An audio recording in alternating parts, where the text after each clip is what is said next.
will be started at 1:10 p.m. in Central Indonesian Time and at 2:10 p.m. in Korean Standard Time. For the morning session, there will be an opening remarks from the Honorable Rector of University of Mataram, which will be represented by the head of the Master of Information Technology, University of Mataram, Dr. Arya Yudo Husodo, STMT, and then we'll be entering the panel session that will be led by Mr. Agus Arimbawa as the moderator, and the first keynote speaker is by Dr. Ida Bagus Ketut Widyarta with the topic of Beyond Boundaries Smart Innovation and Inclusive AI. The second keynote speaker is Ms. Jisoo Ho with the topic of Innovation Ecosystem in the Fourth Industrial Revolution, the case of South Korea. And the third keynote speaker is Ms. Priscilla Ruiz with the topic of Sustainability in Global Smart City Planning. And we will go to the Q&A sessions. And then we'll be entering the closing for the morning session with the young scholars. There will be a closing remarks from the Honorable Director of the Global R&D Center, Professor Jun Sok Hwang, and the last is a group photo. Before we begin our first agenda, I want to give you information for the exit point, and the restroom is in the left side and the right side of where you are facing now. Ladies and gentlemen, for our first agenda for today's morning session is the opening remarks from the Honorable Rector of University of Mataram, which will be represented by the head of the Master of Information Technology, University of Mataram, Dr. Aryo Yudo Husodo, STMT. To the honored mention, the stage is yours.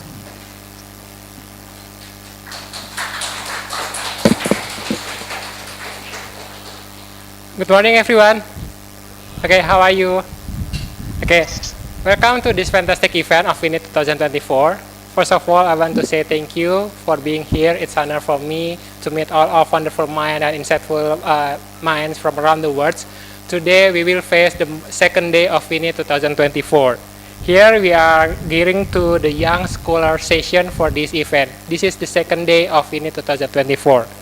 We are about to dive today into an ambitious quest of global search of innovation, global growth through digital innovation, and also smart civilization via K global transformation. Whether you are here now in physically from University of Mataram, or maybe you can join us from virtually from around the world via Zoom meeting, it symbolizes that we can join together via the same vision, that we can collaborate each other for a common revolutionary vision, which is to revolutionize smart technology, digital innovation, and also global cooperation. This whole initiative, the WINIT 2024, that comes from SNU GRC, and also in cooperation with Asian Smart City Professional Program and co-hosted by University of Mataram, symbolize the global cooperation and also intellectual synergy that we can hold together as a unity around the world. Today, as the IT Master Study Program in University of Mataram, I'm really excited about this event. I hope you can also enjoy this event, because today we are going to groundbreak a lot of ideas that we will face together, because I guarantee you that today is very fascinating experience that you will feel in your life. Actually, our lineup this morning session is nothing short of spectacular, focusing on three critical areas. The first one is about smart innovation and inclusive AI transformation. The second one is about the innovation ecosystem in South Korea's Fourth Industrial Revolution. And the third one is about sustainability in global smart city planning for the morning session.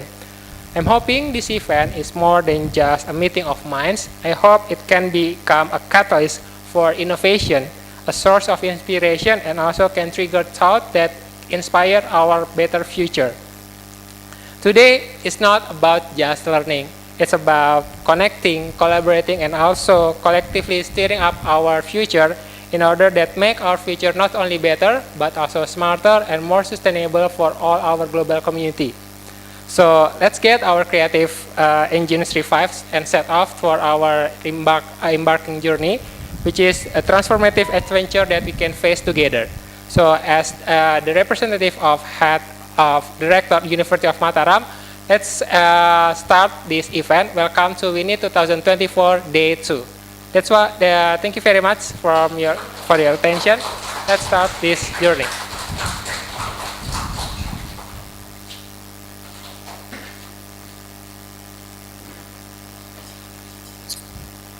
What a wonderful speech by Dr. Aryo. Let's move to the next agenda, the panel session that will be led by the Honorable Moderator, Mr. Agus Arimbawa. To the Honorable Moderator, the session is yours. Thank you.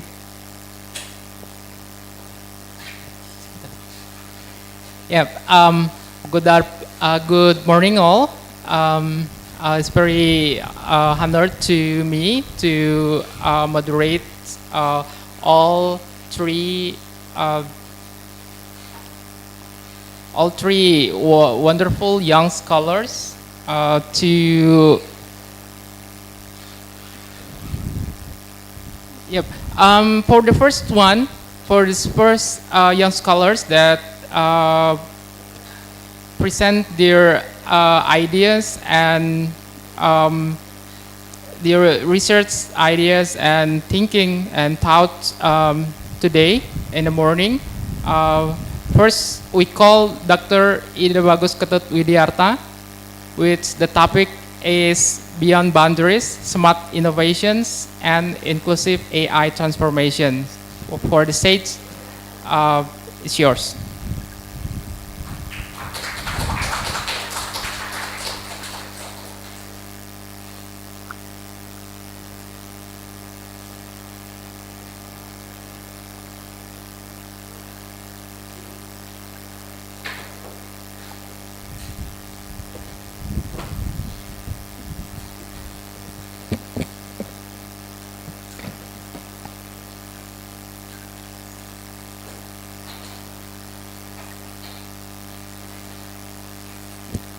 Okay, thank you for the time. Good morning, everyone. 안녕하세요. 만나서 반가워요.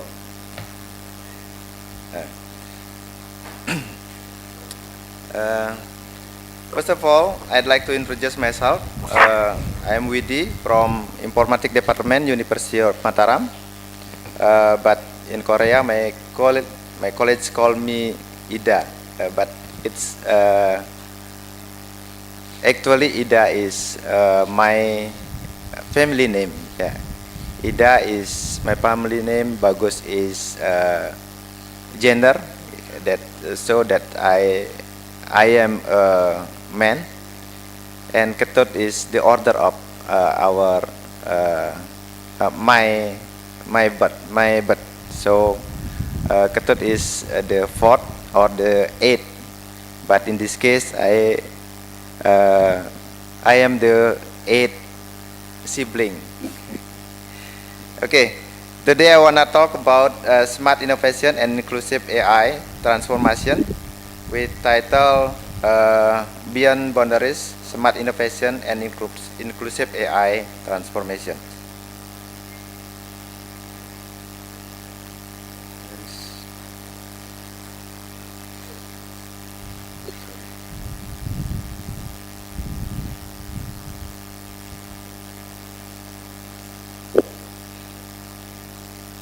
These are what will be talked about in this session. Yeah, innovation knows no bound, and artificial intelligence become a catalyst for positive change.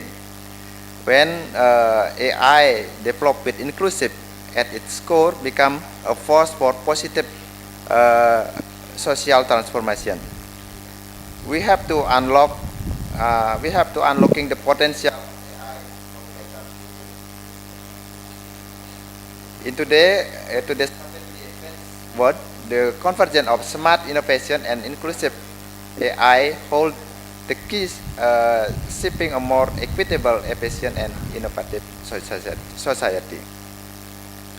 Smart innovation is very important Yeah, smart innovation involve the strategies, application of cutting-edge technology and data analytics and interconnect system to tackle the real-world challenge.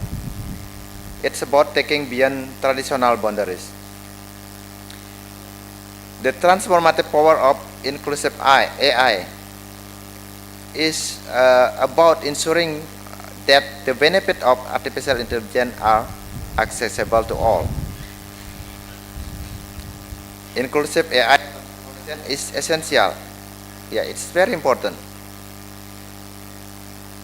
Inclusivity is not just imperative. It is necessary for the inclusive AI is not more addendum building system. The innovation landscape framework is designed to promote a better understanding of the rich diversity, ongoing the future effort across the institutions that support innovation. If we develop to be used by institutional leadership and academic department as a tool for production discussion. These spaces are built on the premise that in order to create a chance, you need to make a sense of understanding reality, as well as develop solution and intervention to change that reality. There are three spaces in the landscape of innovation, which of space have their own tool and characteristic. The first one is intelligent space. Yeah. Intelligent space focusing on approach that help you to make sense conceptual reality. There are some tools that use in this space. For example, action research, agent-based modeling, contextual inquiry, etc. And the second one is solution space. Solution space focus on method that help you to test and develop solution. Yeah. In this space, there are some tools that we can use. For example, accelerator, agile, anticipatory regulation, cryptocurrency, etc. The third one is technology space. Yeah. Technology space include approach and technology that enable action and change, such as a digital tool and data related method. Yeah, here we have some tool also to do this research in this space. For example, algorithm convergence or regulation, artificial intelligence, machine learning, digital social innovation, blockchain, Internet of Chain, etc. And the fourth one is talent space. Yeah. Talent space focus on how the mobilities talent develop skill and increase organization readiness in order to ultimately make change happen. Yeah.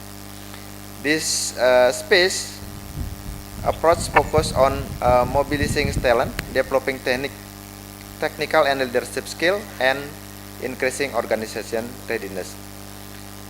There are some tools that we can use in this space. For example, action learning, adaptive learning, and adaptive management. Yeah.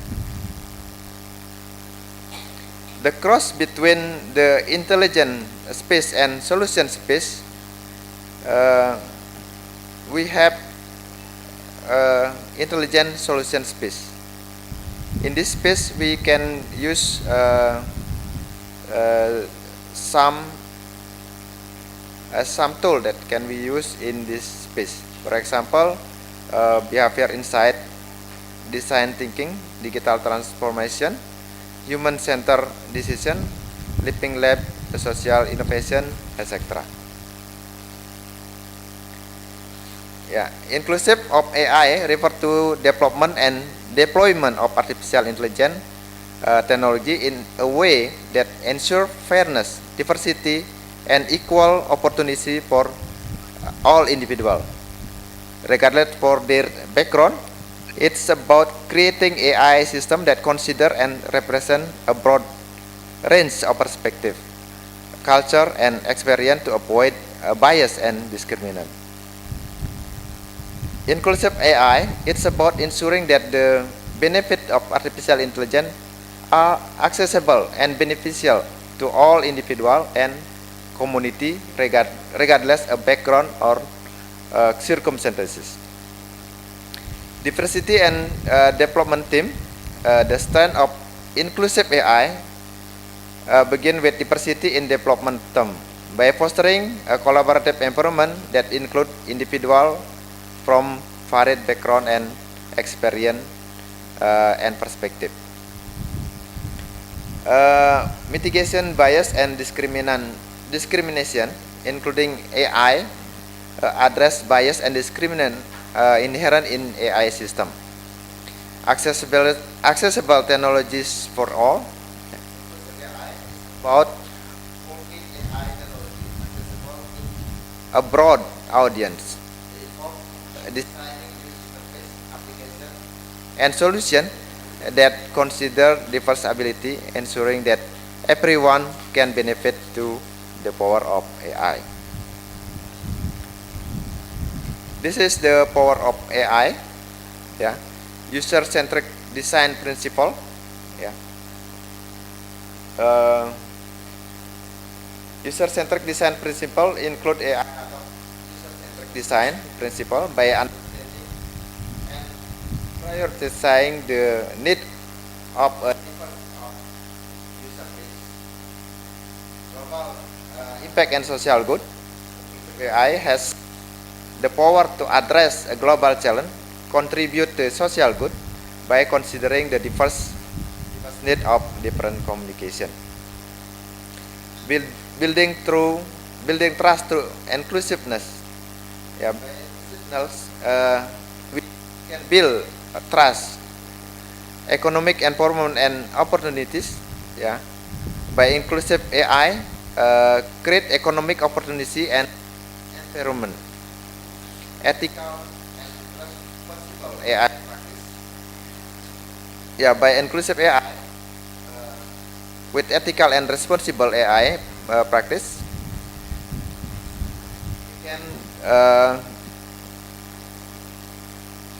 we can develop AI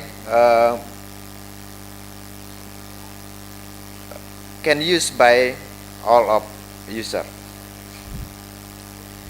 The benefit of inclusive AI are multi-phase, impacting various aspects of technology, social, and the economic.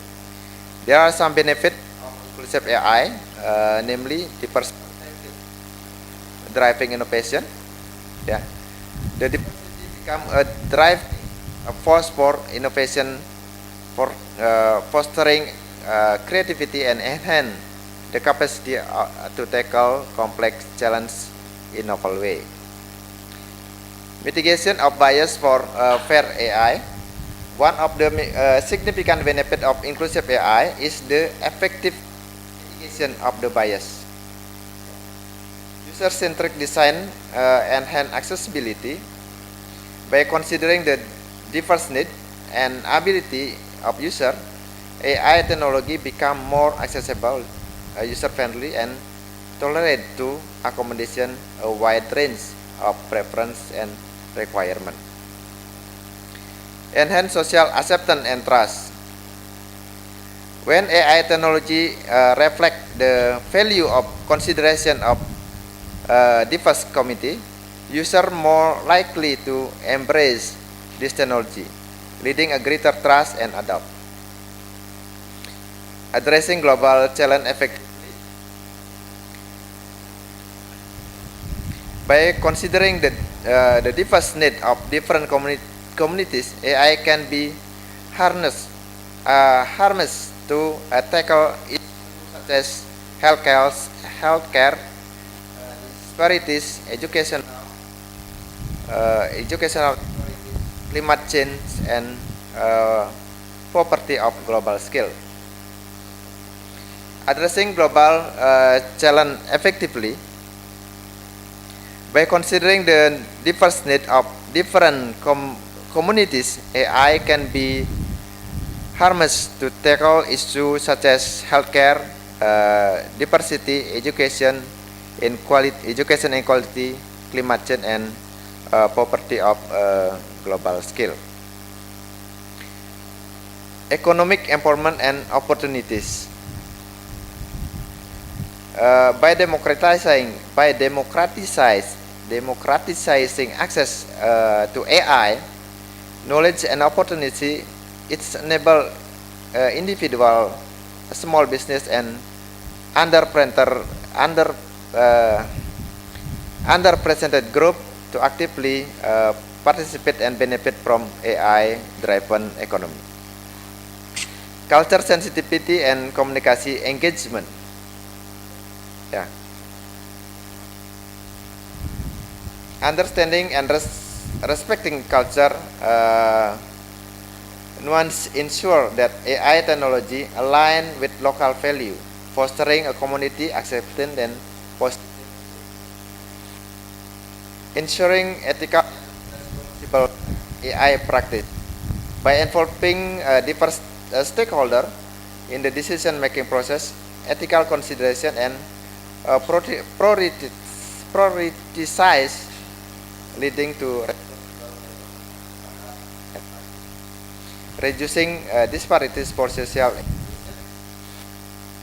by actively addressing bias and promotion disparities, creating a more inclusive and equitable technology landscape that benefit all. And the last, promoting innovation and competitiveness. Inclusive AI fostering innovation and enhance competitiveness. Organizing and inclusive practice are more adaptable to change, fostering a culture of innovation that keep them competitive is the rapidly improving.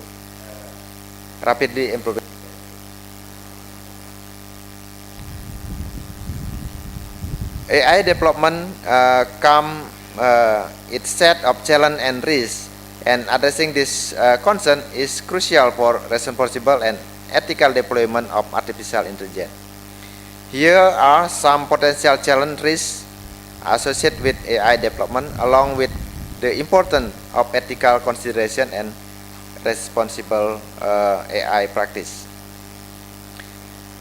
Bias and fairness. Yeah, the challenge of the bias and fairness is AI system can inherit bias present in training data, leading to discriminatory outcome and unfair treatment of certain group. Transparency and explainability. The challenge, some AI model, particularly complex deep learning algorithm, are often seen as a black box with limited explainability. Data privacy and security.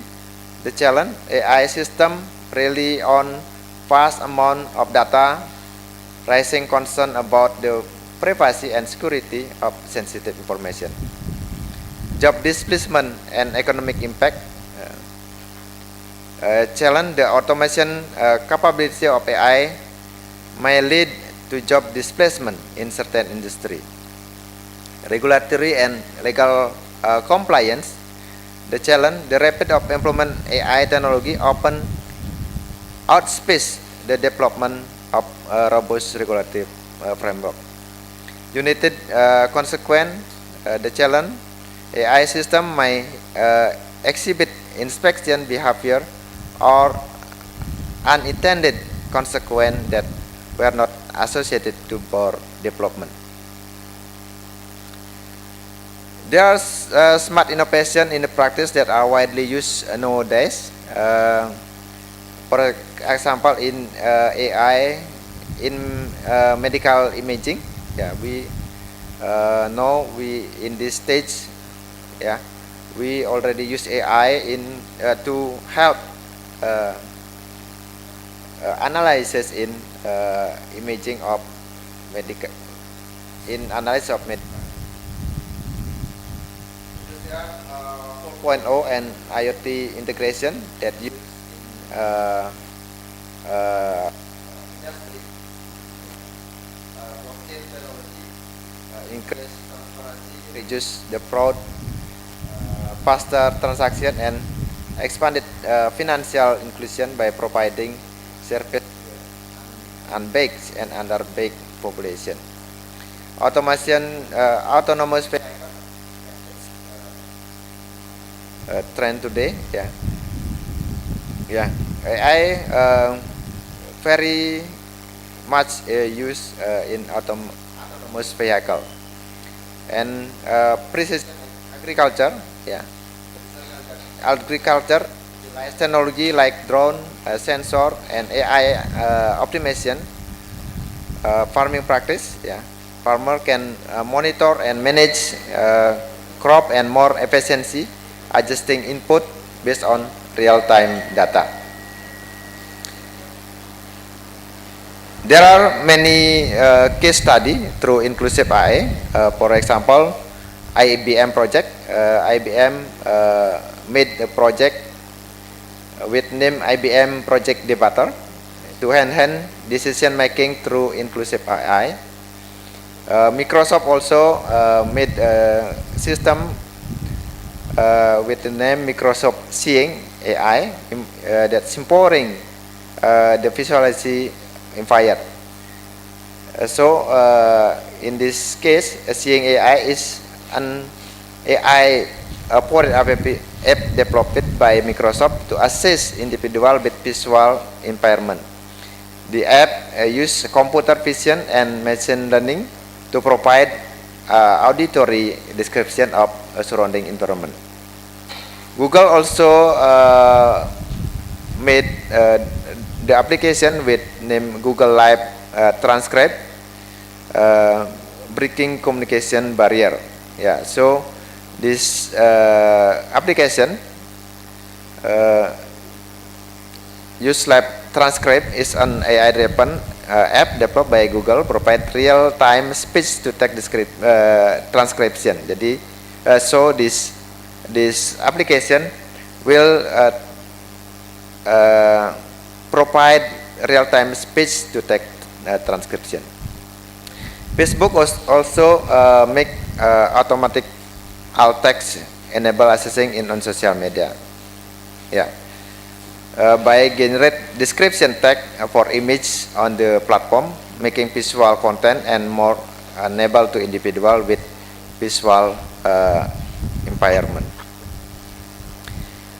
What we do in Lombok, this is AI for controlling group of drone led by Dr. Aryo. In this study,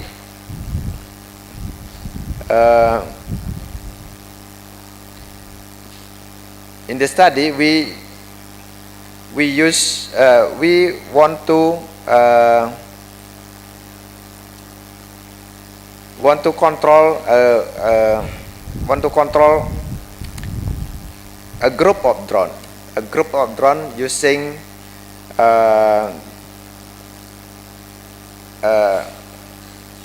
what's the name? Some using finger to control a group of drone. This is the gesture. This is the gesture to control the drone, and this is the simulation of drone controlled by the gesture. This picture is how the drone will control using the gesture. And the second one that we have done is smart parking system. This system actually already we presented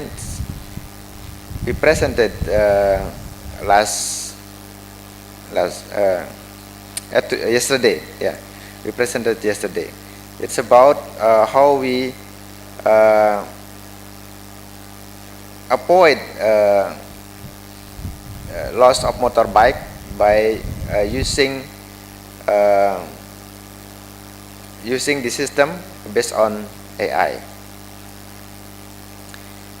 This is a smart farming system in Haramain boarding school. Actually, this system we made for social responsibility program. Yeah. So, what is the strategy for inclusive AI? There are some strategies that we can use for inclusive AI.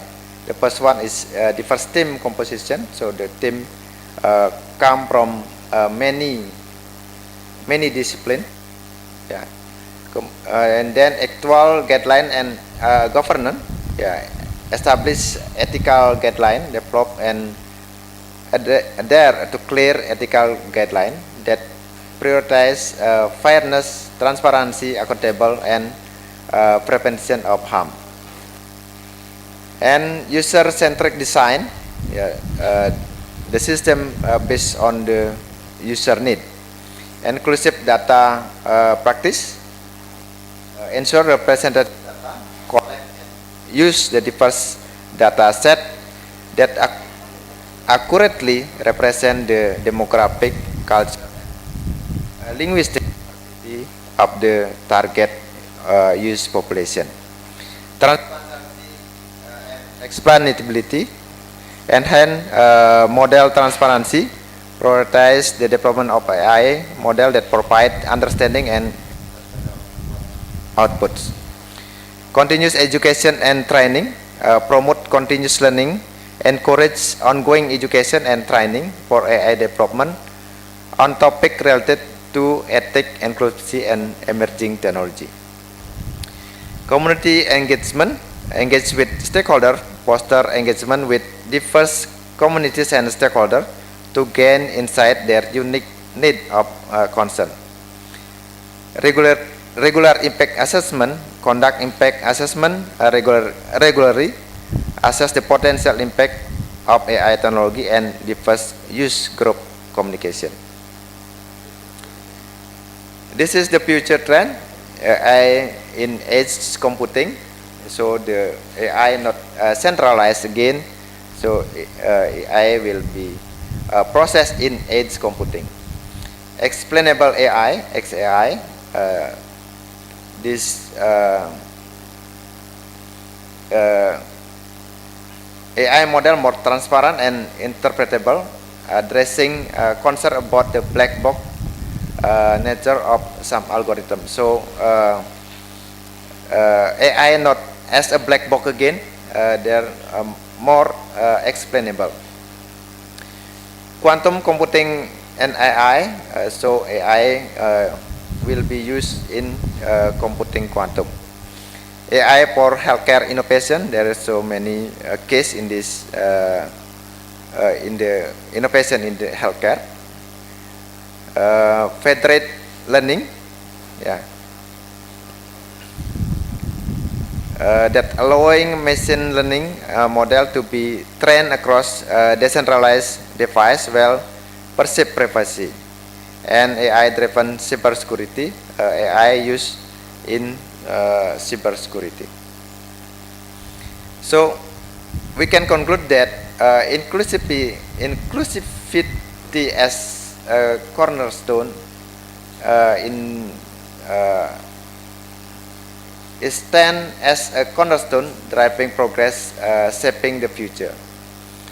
And diverse team and diverse solution, diverse and multidiscipline team in field innovation embrace the diversity of unlock creative solution and address complex challenges. Ethic of the core, ethical consideration are non-negotiable, so it's must. User-centric design matter. The success of AI application highest on user-centric design. Continuous learning and adaptation. The AI landscape is dynamic, foster a culture of conditional learning and adaptation to stay ahead emerging trend and technology. And the last is a global. The last is collaboration for impact. Collaboration is key.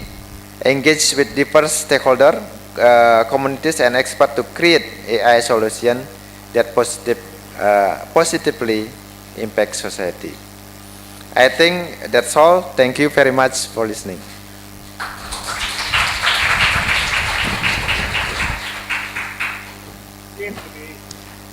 Thank you, Dr. Widi, for your wonderful presentations in smart innovations and inclusive AI for transformation. He was precisely pointing on the potential, challenges, risks, and the case study, including some in Lombok. Please give in one more applause for a great presentation from Professor Widi. Next, we'll have our second lecture by young scholars, beautiful scholars, Dr. Jisoo Ho. Dr. Jisoo is an alumnus of Technology Management, Economics and Policy at Seoul National University. Her topic for today is Innovation Ecosystems in Fourth Industrial Revolutions, the case of South Korea. The stage is yours. Thank you.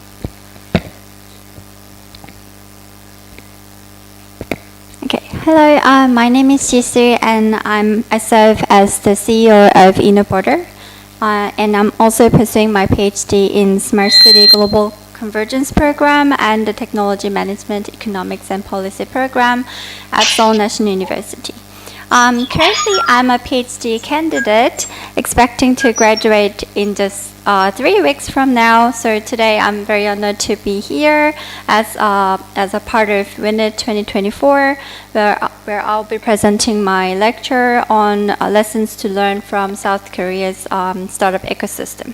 Although I'm not a venture capitalist, looking into South Korea's startup system was interesting and insightful, as I'm also pursuing my startup in Korea.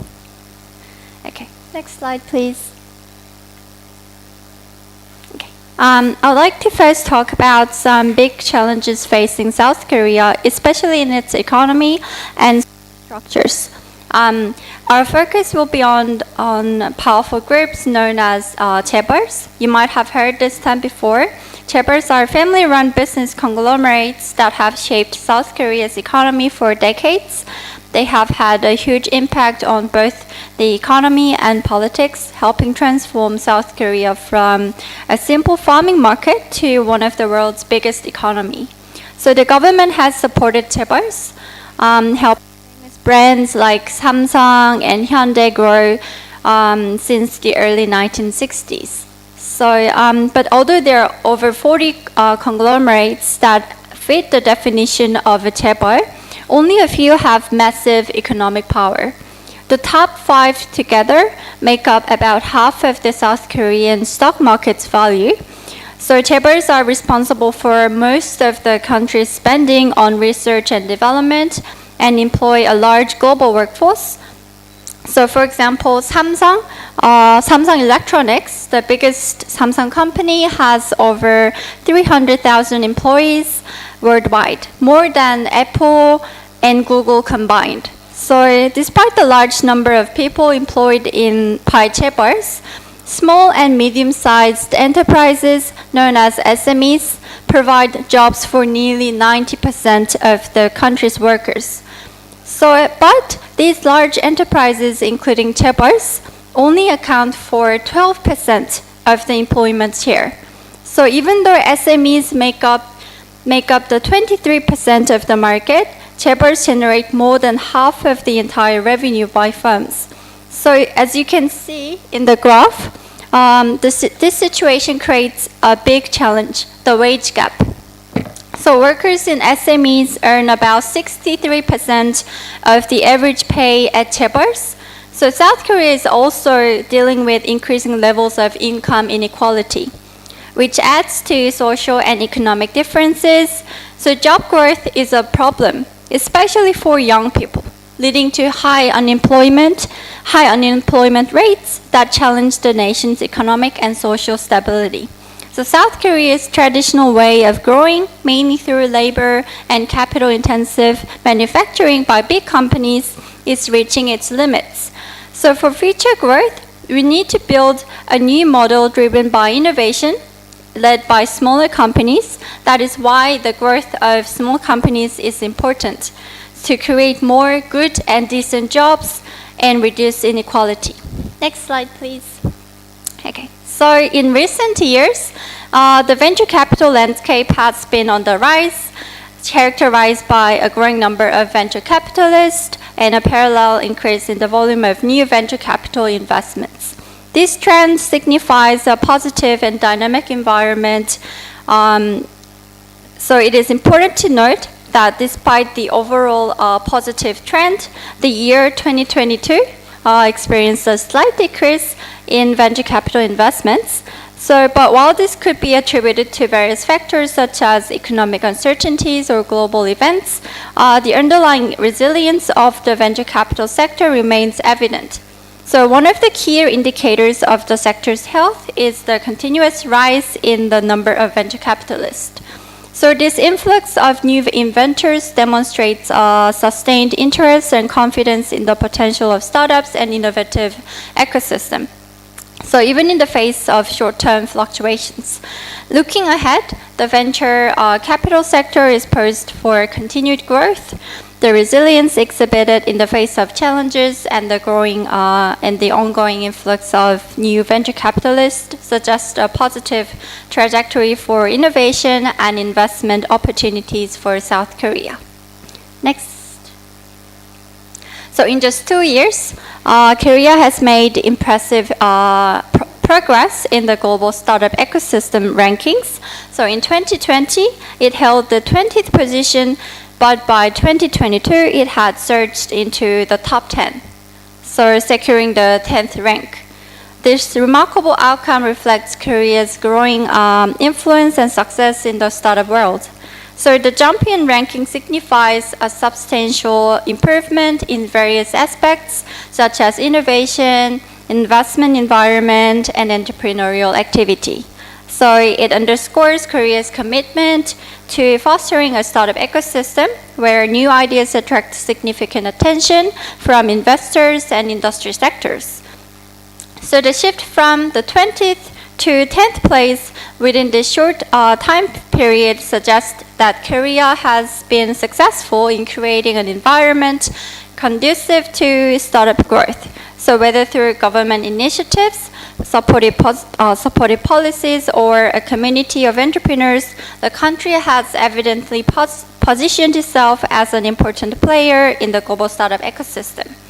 So this achievement not only showcases Korea's potential, but also highlights the competitiveness of its startups on an international scale. So as Korea continues to develop the rank, it is likely to draw even more attention from investors, entrepreneurs, and stakeholders, so further solidifying its position as a key player in the global startup ecosystem. Next. Okay, so taking a closer look at the venture capital landscape in 2022, it reveals some interesting trends across different sectors. The top 3 sectors that dominated investment were information and communication technology, ICT services, retail and services, and biotechnology and healthcare. So together, these sectors accounted for a substantial 70% of the total investment activity. So among these, information and communication technology services emerged as the frontrunner, so claiming the largest share at 35% of total investments. Startups in this sector, whether involved in software development, telecommunications, or other ICT-related services, evidently attracted substantial attention and funding. And the retail and services sector also played a substantial role, contributing to the diversity of investments. So the dynamic nature of retail and services, including e-commerce platforms and innovative service-oriented businesses, drew considerable interest from venture capitalists. So this sector's presence among the top three indicates the ongoing relevance and potential for disruption in traditional retail and services sector. Next. Okay. So Korea's startup ecosystem has, as I said, has undergone a remarkable transformation over the past 3-5 years. So this marked a significant surge in venture capital funding and the emergence of unicorn companies. So in 2015, the situation was quite different, with only 76 startups receiving venture capital funding of 1 million or more US dollars. Next. But fast forward to 2023, and the startup ecosystem went through a remarkable change with a substantial increase to 1,584 startups securing such funding. Next. So, and then a notable shift is also observed in the number of startups obtaining substantial venture capital, with 735 of them securing funding, amounts exceeding 10 million in 2023. So this indicates a growing confidence among investors in Korean startups, recognizing their potential for significant growth and impact on the global stage. Next. Okay, so and then the rise in the number of Korean unicorn companies further exemplifies the success and maturation of the startup ecosystem.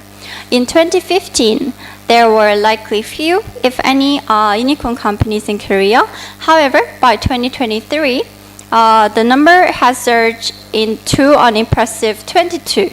So unicorn status is a testament to a startup's exceptional growth and valuation, showcasing Korea's ability to nurture and support companies with the potential to reach or exceed a valuation of 1 billion US dollars. So these statistics collectively underscore Korea's evolution from a modest startups country to a vibrant and thriving ecosystem. The substantial increase in venture capital funding, particularly in high amounts, and the proliferation of unicorn companies signify a growing recognition of Korea as a hub for innovation and investments for startups, contributing to its position on the global startup map.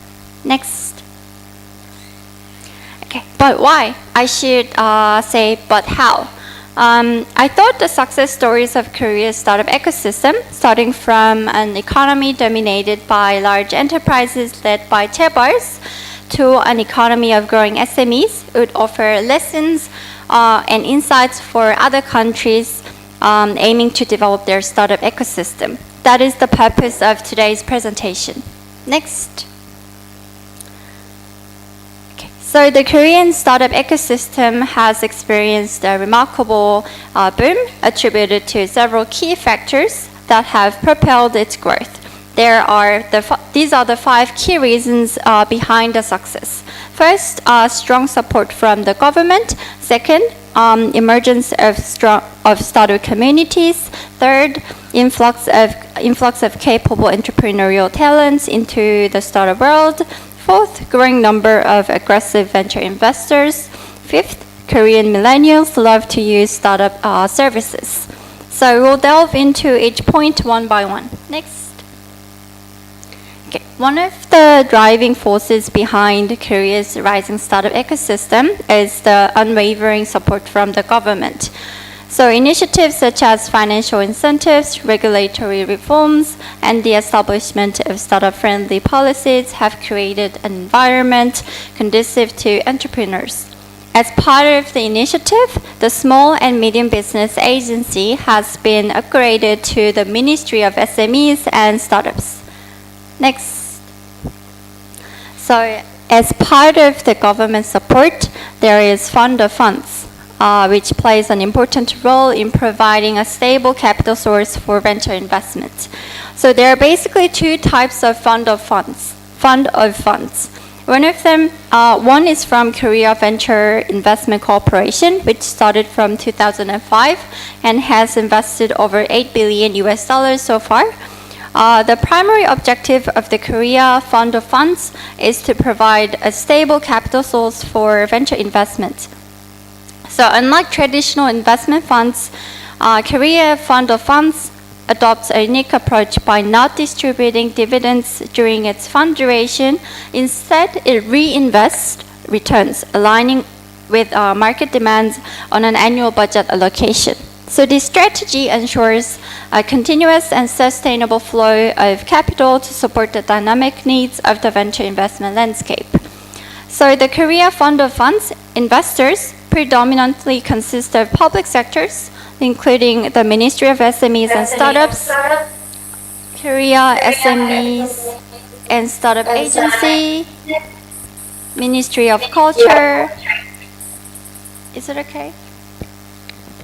Should I just continue? Okay. Ministry of Culture, Sports and Tourism, Korea Intellectual Property Office, and other governmental entities. So this collaborative approach emphasizes policy efficiency, with the government providing capital and the Korea Venture Investment Corporation and the Korea Fund of Funds management specialist handling investment decisions.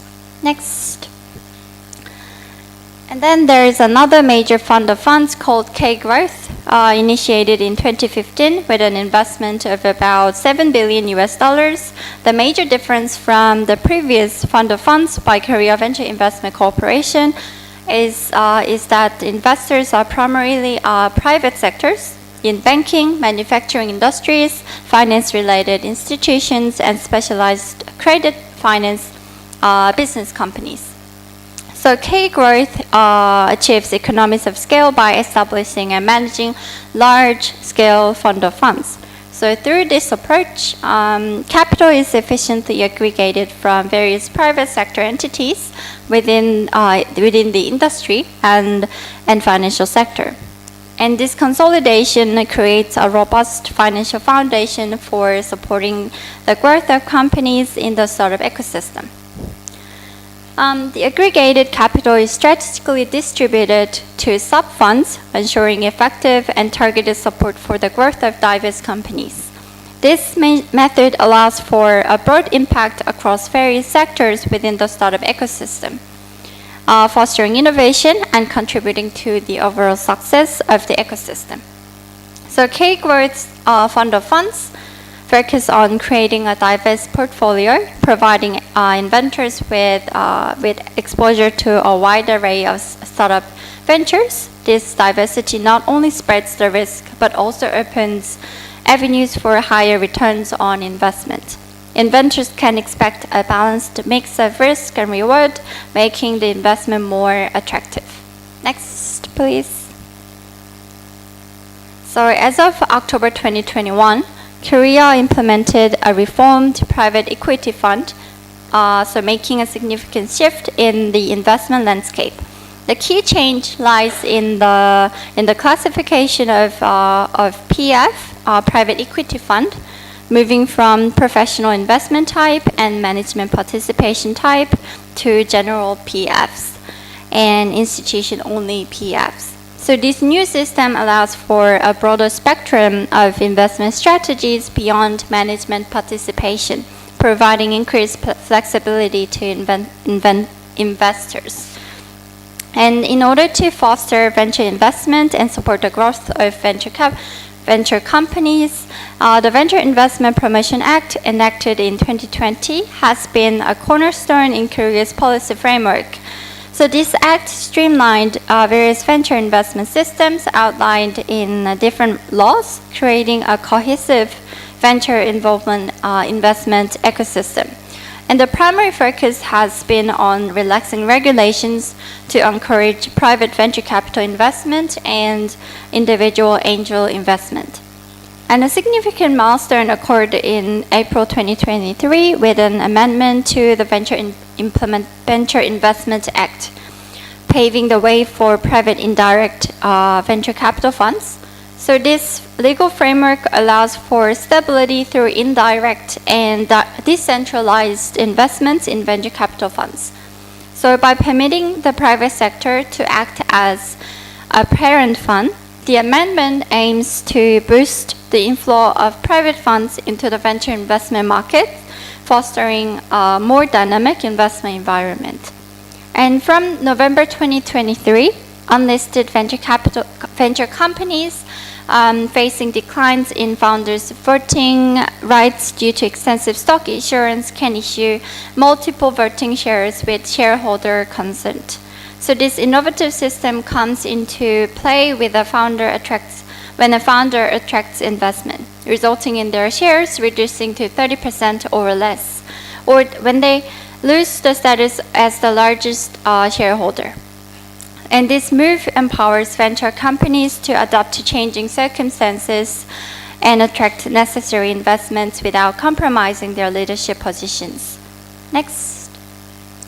And then the rise of collaborative and supportive startup communities has significantly contributed to the ecosystem.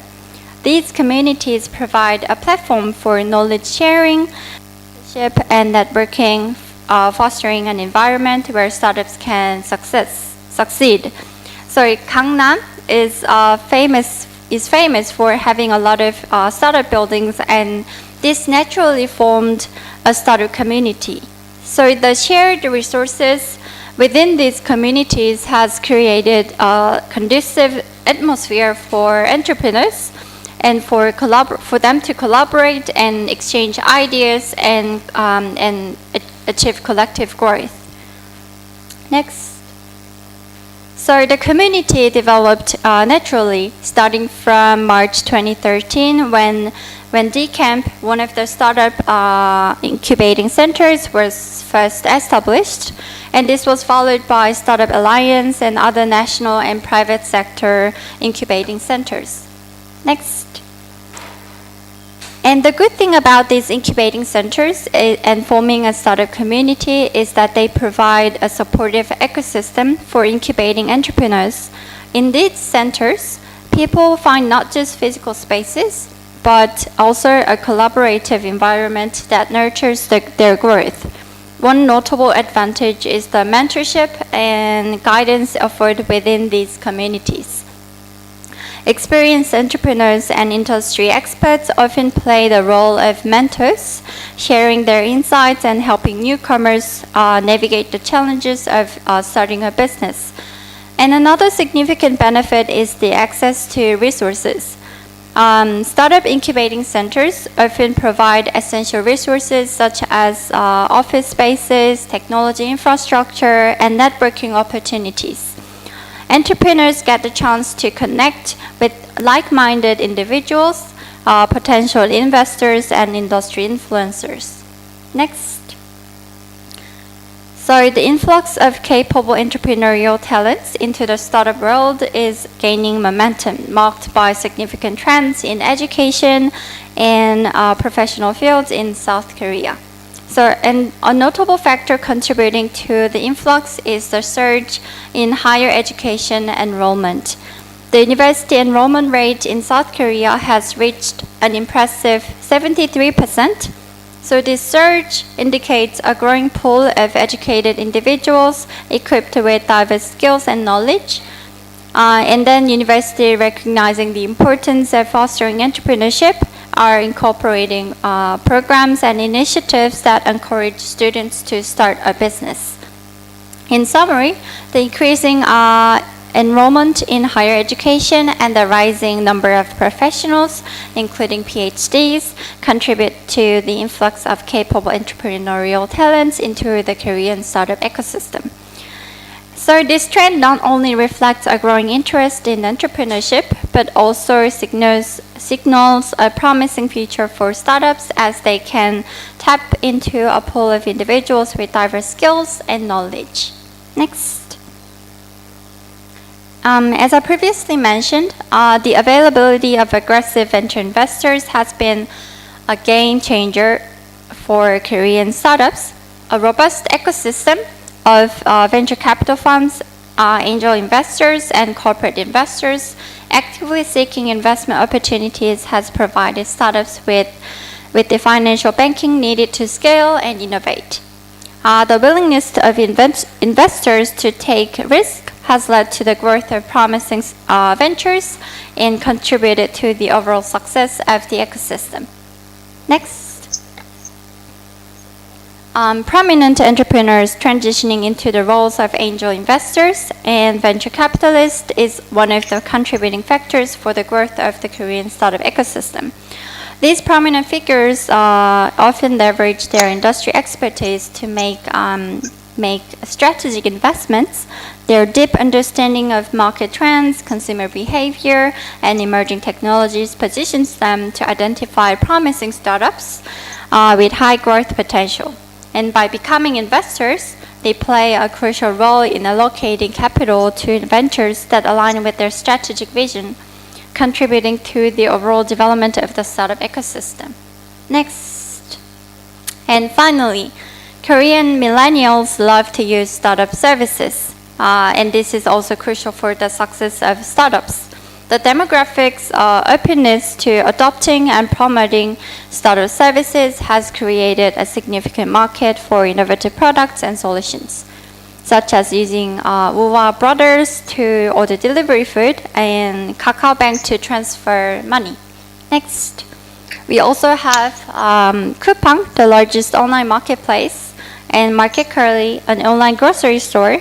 So both Coupang and Market Curly exemplify the diversity and convenience that Korean millennials seek in startup services. Coupang, with its vast array of products and efficient delivery services, has become a go-to platform for online shopping. On the other hand, Market Curly's focus on delivering fresh groceries directly to customers' doors has revolutionized the way people approach grocery shopping in South Korea.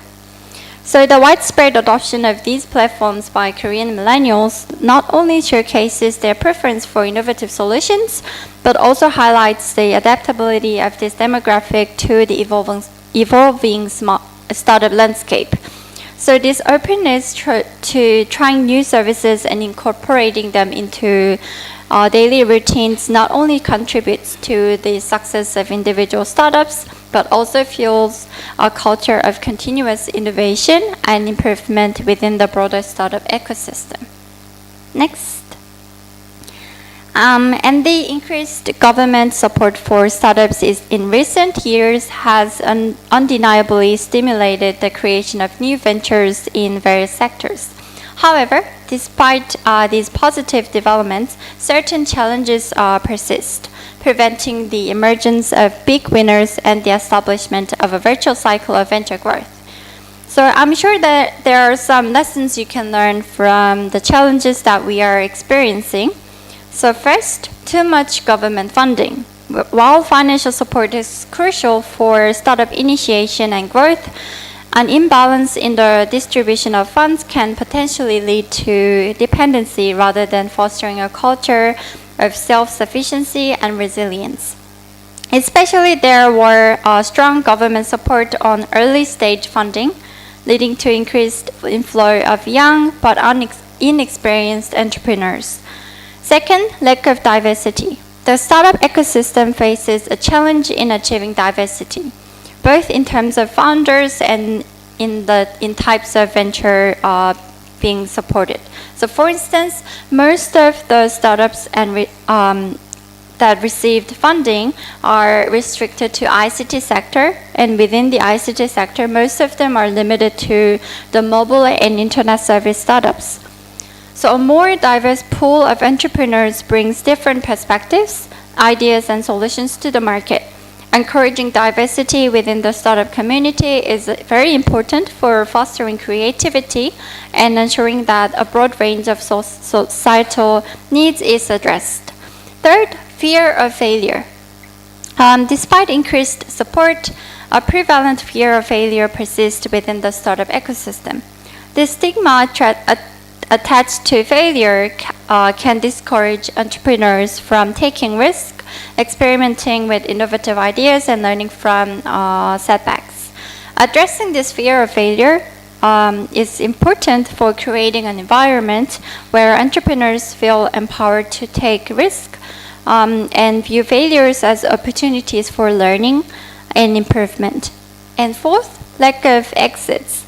The absence of successful exits, such as mergers and acquisitions, M&As, can impede the growth cycle of ventures.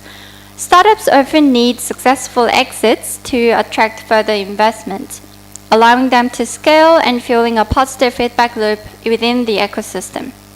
Strategies to facilitate successful exits, such as fostering connections with larger corporations or entrepreneurial or international markets, need to be emphasized.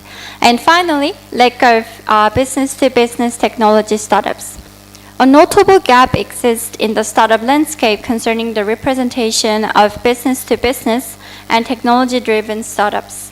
While customer-focused startups receive significant attention, fostering the growth of B2B and tech startups is essential for addressing industry-specific challenges, driving technological advancements, and contributing to economic growth. Addressing these challenges requires a holistic approach that goes beyond financial incentives.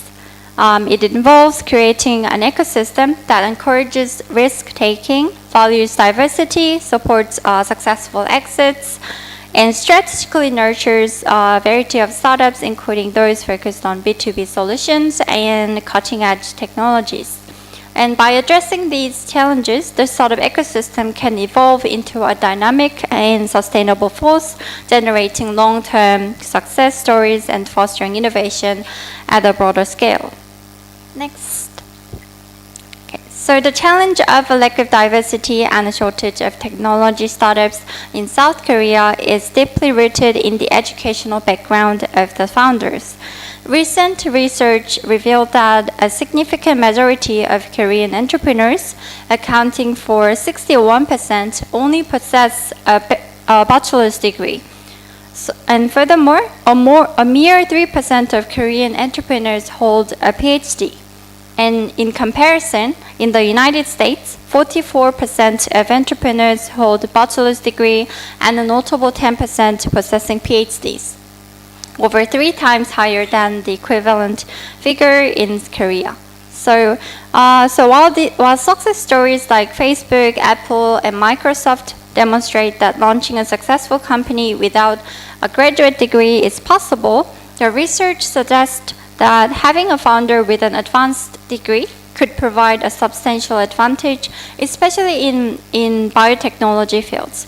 So to address this issue, efforts should be directed towards encouraging and supporting higher education and advanced degrees within the startup community, and initiatives that promote collaboration between academia and the startup ecosystem, such as mentorship programs and industry academic partnerships, can play a pivotal role in fostering a pool of technical talent.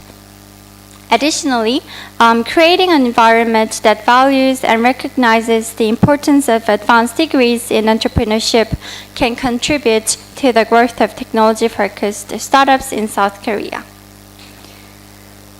Next. And the ease of early-stage financing in South Korea has attracted a significant number of first-time entrepreneurs with no technological expertise. These novice entrepreneurs often prefer consumer-facing ventures, providing internet or mobile service sectors, which have lower barriers to entry and for which first-time founders have greater familiarity. Currently, mobile and internet service startups account for the largest position, comprising 31% of total ICT startups. Next. Startups in South Korea express a predominant concern that government policies are currently geared towards short-term goals rather than fostering a sustainable ecosystem. So the government's emphasis on establishing a creative economy has indeed resulted in lower entry barriers for startups, but this has led to a surge in the number of new ventures and an overall expansion of the startup community in recent years. But the critical question remains, how many of these new businesses will not only survive but also achieve lasting success? So the government's continuous support for startups is important, but it cannot be sustained indefinitely. So to truly thrive, the market requires the emergence of big winners, startups that achieve significant success. And these success stories play an important role in creating a virtuous cycle. In such a cycle, increased capital attracts more talent to the startup ecosystem, and the influx of new talent in turn attracts new capital. And the emphasis on big winners is important for the long-term sustainability of the startup ecosystem. It is not just about the winner, it is not just about the number of startups, but also about cultivating an environment where a select few can scale up to substantial heights. So this not only validates the effectiveness of government initiatives, but also contributes to the overall competitiveness of the startup community. Next. Okay, so this is the end of my lecture. Thank you for listening, and I hope you found my presentation interesting.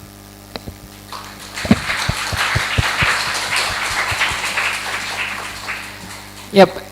Thank you, Dr. Jisoo, for your great presentation. She gave us a view on innovation ecosystem recently happened in Korea. So I think every country has its unique challenges for innovation ecosystem to grow. Despite Korea dominated by large economy, like by the chaebols, Korean can rise their startup ecosystem very well by the government initiatives, public-private partnership, even from the community. They have innovation cultures very high. So we have a great point of view today for our innovation ecosystem in Indonesia and also the other countries. So please give her one more applause.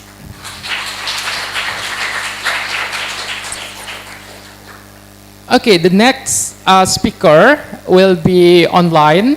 Unfortunately, she cannot come to Indonesia, although I think she really wants to. She's Miss Priscilla Ruiz. Miss Priscilla is a senior researcher at Seoul National University R&D Center. She is a PhD candidate at the Seoul National University. Her topic today is sustainability in global smart city planning. Are you ready, Priscilla? Yes, thank you, August. Can you hear me right? Yes, good, perfectly. All right. Good morning, everyone, and good afternoon to Korean attendees. Thank you for joining us today at WINIT 2024, and thank you for staying with me during your lunch hour.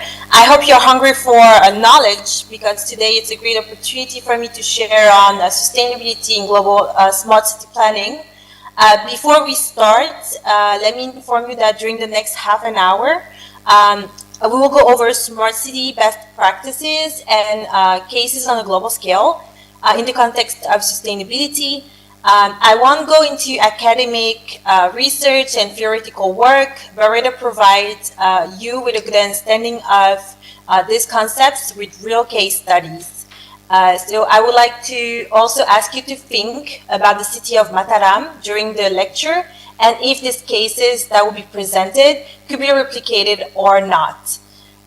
So moving on. So why do we talk so much about sustainability when we talk about urban planning? Well, it's really simple. Global urban population has increased by almost twofold since the 1990s, and is expected to grow significantly until both 2030 and 2050. So currently 56% of the world's population, so in other words, half of the world's population live in cities. And this figure is expected to increase, reaching about 75% by 2050. So many factors are attributed to urbanization, such as a decline of rural activities, but also an attraction to economic activities available in cities and so on. But one of the visible trends among cities and associated with urban growth is not only that the numbers of cities have increased, but also that the size of cities have increased. So for example, smaller cities have become not only larger cities, but also mega cities, like you can see on the bar chart.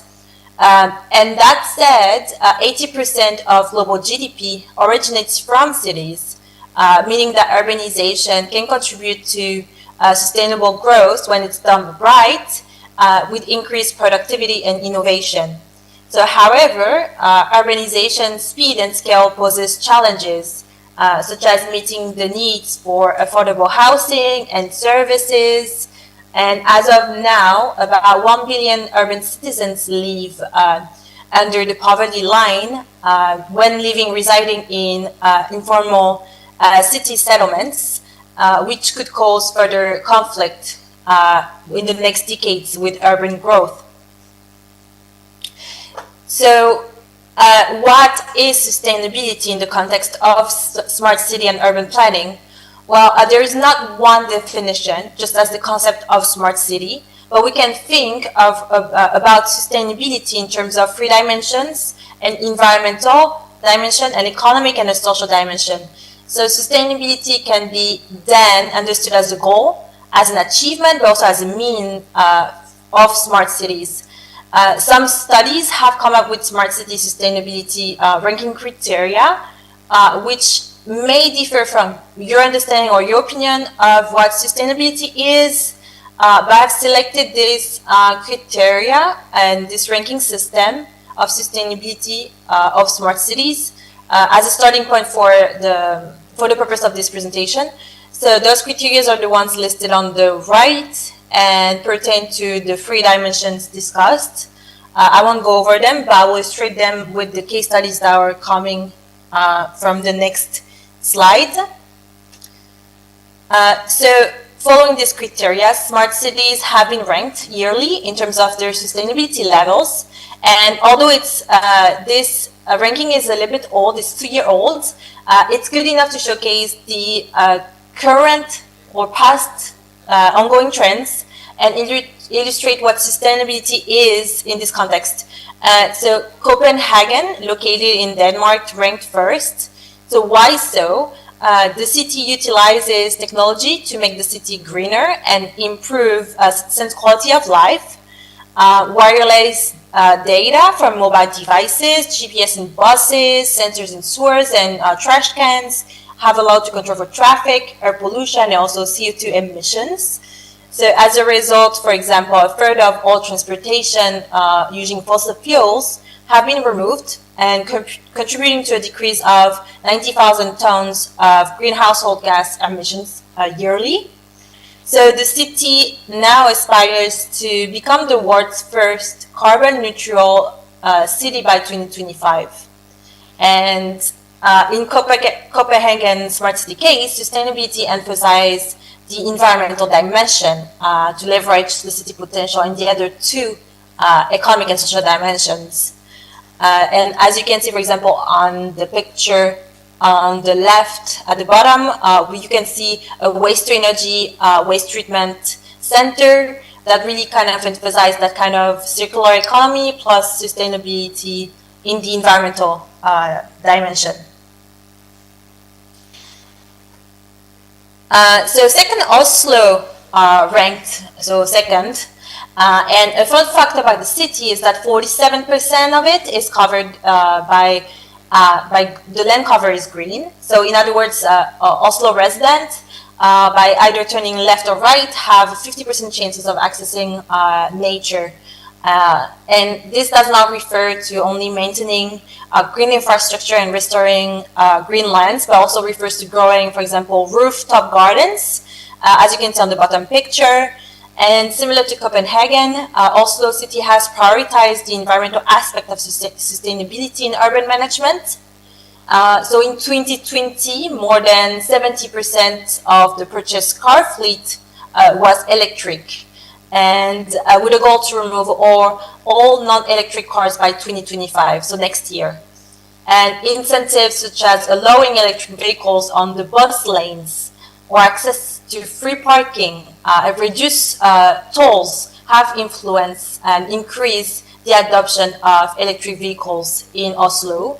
Other sustainability smart city initiatives include the testing of electric buses construction sites, for example, at the airport or research centers, but also the implementation of sensors and circular waste energy systems.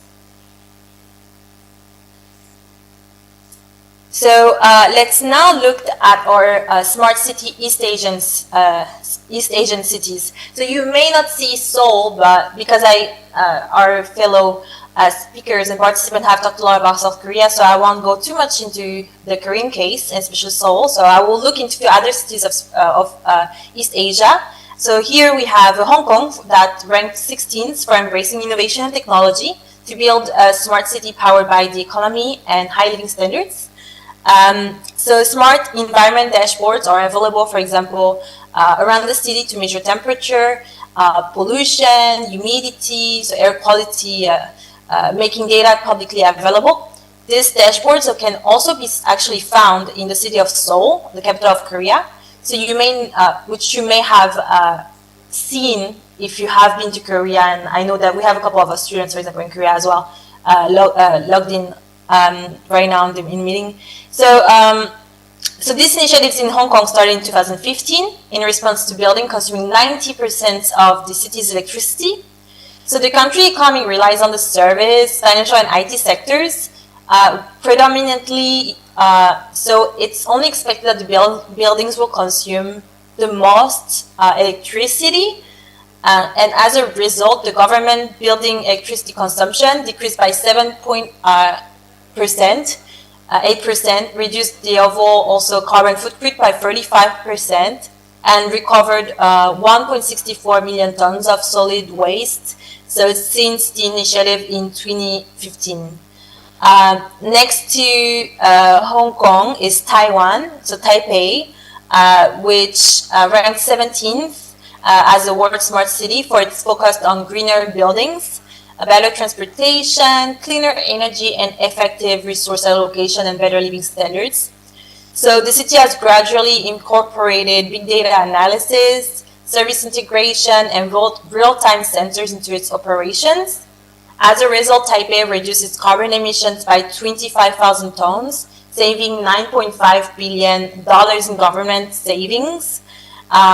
So with these two Asian smart cities compared alongside the previously introduced European smart cities, we can draw some quick conclusions in regard to sustainable urban planning. So first, the cities, they all have different urban challenges and urban strength, but also smart city agenda priorities. So it's no surprise that East Asia smart cities focus more on the big data technology for monitoring, for example, the environmental factors such as air pollution. While European cities, though, with lower urban population and more green, more nature, focus more on green zoning, for example, of the cities. So that said, let me go over each of the smart city sustainability criteria one by one and present some best practices case studies. So green public spaces, understood more broadly as a large number of trees in the urban space, has several benefits, including mitigating carbon emissions, climate change, achieving an ecosystem resilience, but also providing better amenities for the locals and the tourists. Maybe you have seen it around your city, but one of the most planted urban tree is the oak tree, which is estimated to roughly store 5.17 metric ton of greenhouse carbon emissions during its lifetime of 100 to 300 years, providing cleaner and better urban living conditions. Also, green public spaces also means more walking and cycling facilities integrated, which will then reduce carbon emissions by around 5 to 15% in cities. So one example of the cities, one of the cities that have embraced green planning is Freetown in Sierra Leone. The city mayor launched in 2019, so the Freetown, the Tree Town campaign to increase the city's green cover by 50% by 2022. So one unique aspect of this initiative is the financing mechanism. So each planted tree provides impact tokens, which can be sold and traded by citizens, thus encouraging them to plant more trees in the city.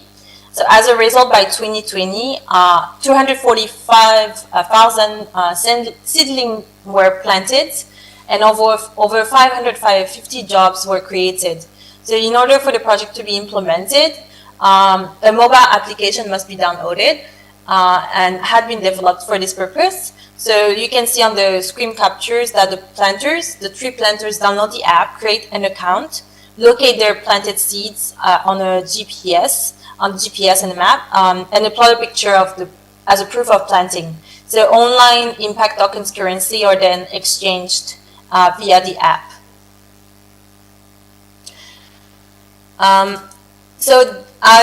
This just to go back previously to the smart city ranking, and I just wanted to show you the Green View Index, which has been developed by MIT Sustainable City Lab. This is kind of an interactive tool available on their website that shows how much green cover is at the city level, and you can see some of the cities that were available on the ranking, and also maybe check your cities if they have data on it. It's an ongoing project, so they keep on always updating the data, but this gives you kind of an overview of how much the city is covered by nature, green, and all that. So about the second smart city sustainability criteria is, of course, the smart health communities. So as we all have gone through the COVID-19 pandemic, we know that the crisis accelerated the introduction of ICT and digital technologies for smart health communities. Cities have moved from diagnosing and treating sickness to early prevention, intervention, and leveraging of digital technology. So while we all have probably heard about the effective and prompt response of the current government during the pandemic, I would like to introduce you to Chicago, located in the United States. So Chicago Smart Health Community, which you may not have heard about. So in 2016, Health Chicago 2.0 was launched, followed by Healthy Chicago 2025 in 2020, which represent a multi-stakeholder plan to maximize health equality and well-being by changing people's living conditions. So according to the mayor, instead of just treating diabetes and counseling people about what they should eat, the city also worked on strategies to increase access to healthy food and create more walkable neighborhoods in order to address poor eating habits. So on top of that, the latest Health Chicago strategy aimed at closing the racial life expectancy gap and continue to prioritize other issues such as HIV prevention and STOP as well, but also mental health improvement and the creation of a drug-free society. So to make this possible, the city has been organizing several knowledge sharing and awareness events with the participation of local residents as volunteers. So events powered by the use of technology, including innovative tracking, delivery models, and marketing strategies.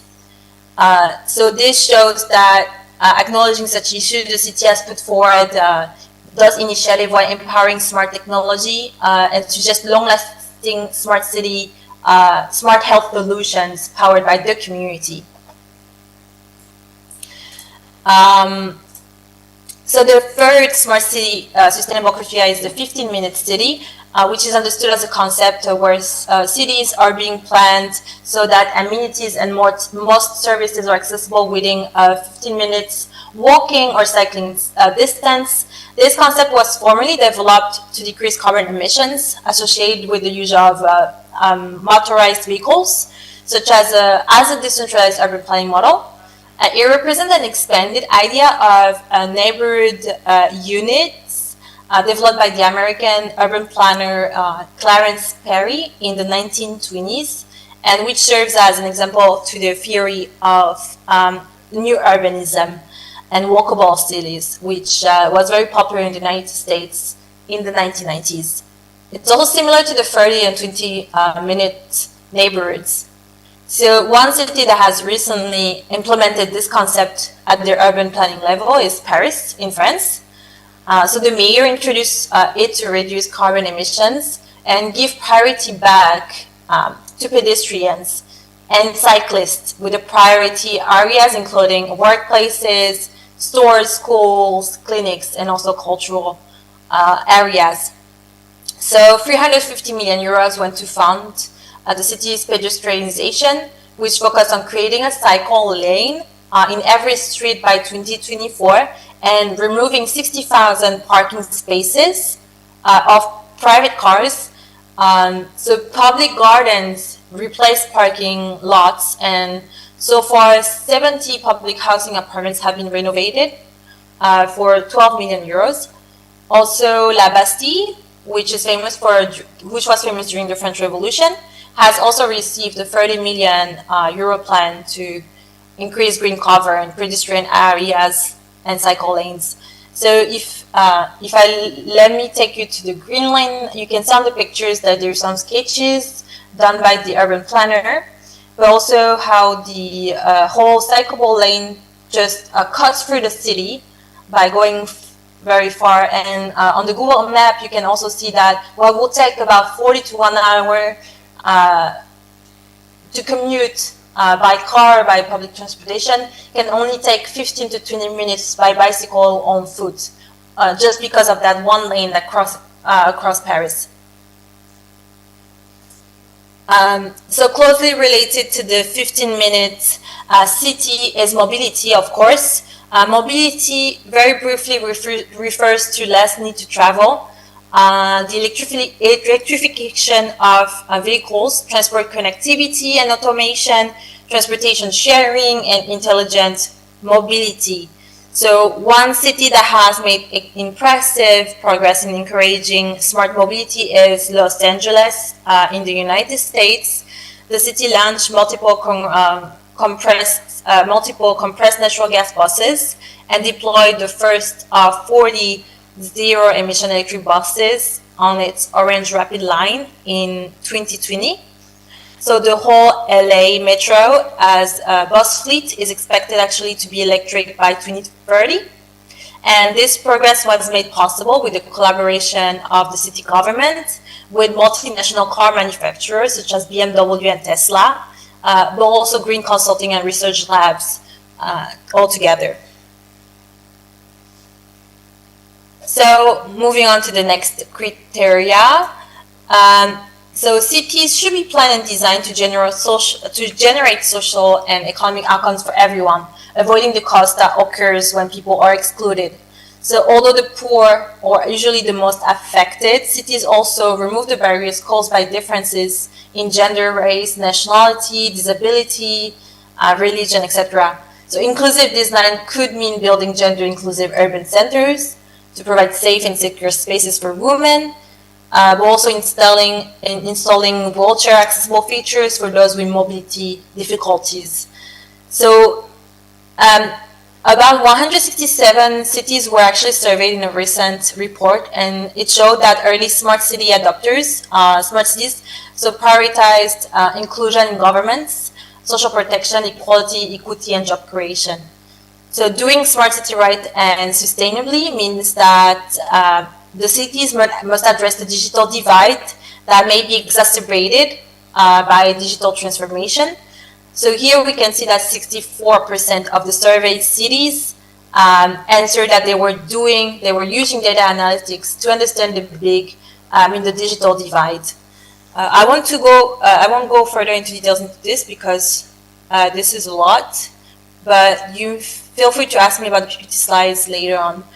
So while traditionally companies and industrial parks have been concentrated in suburbs, and of the city, startups and digital nomads are bringing innovation and ideas to the city centers, just as SMU has done it, especially global, so GRC, the Global R&D Center.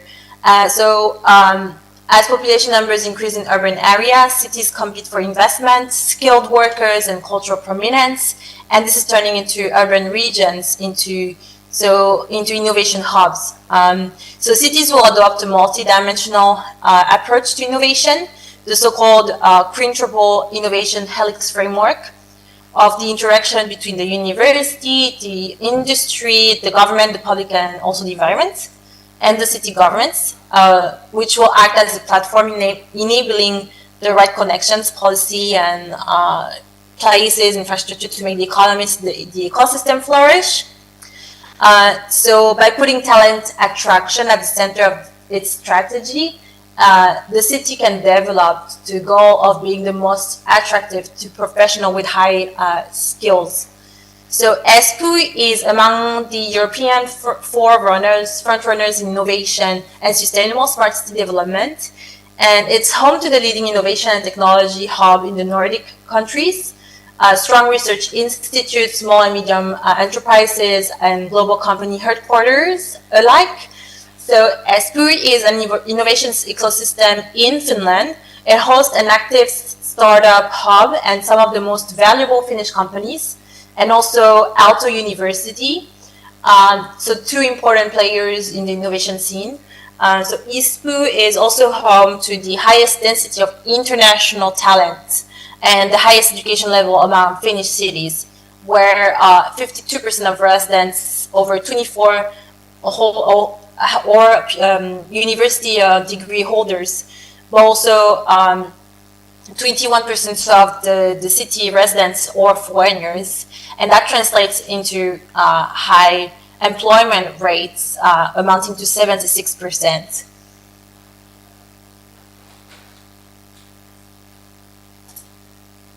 Can I ask Agus how much time I have left?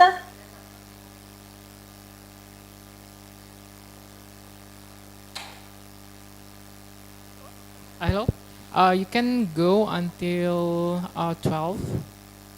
All right, 12. then I'll be on time. Thank you.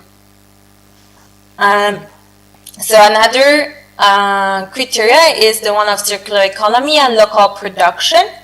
So cities are adopting circular models based on healthy circulation of resources. So principles of sharing, reusing, and restoring, and with an emphasis on limiting municipal waste volumes and on producing locally.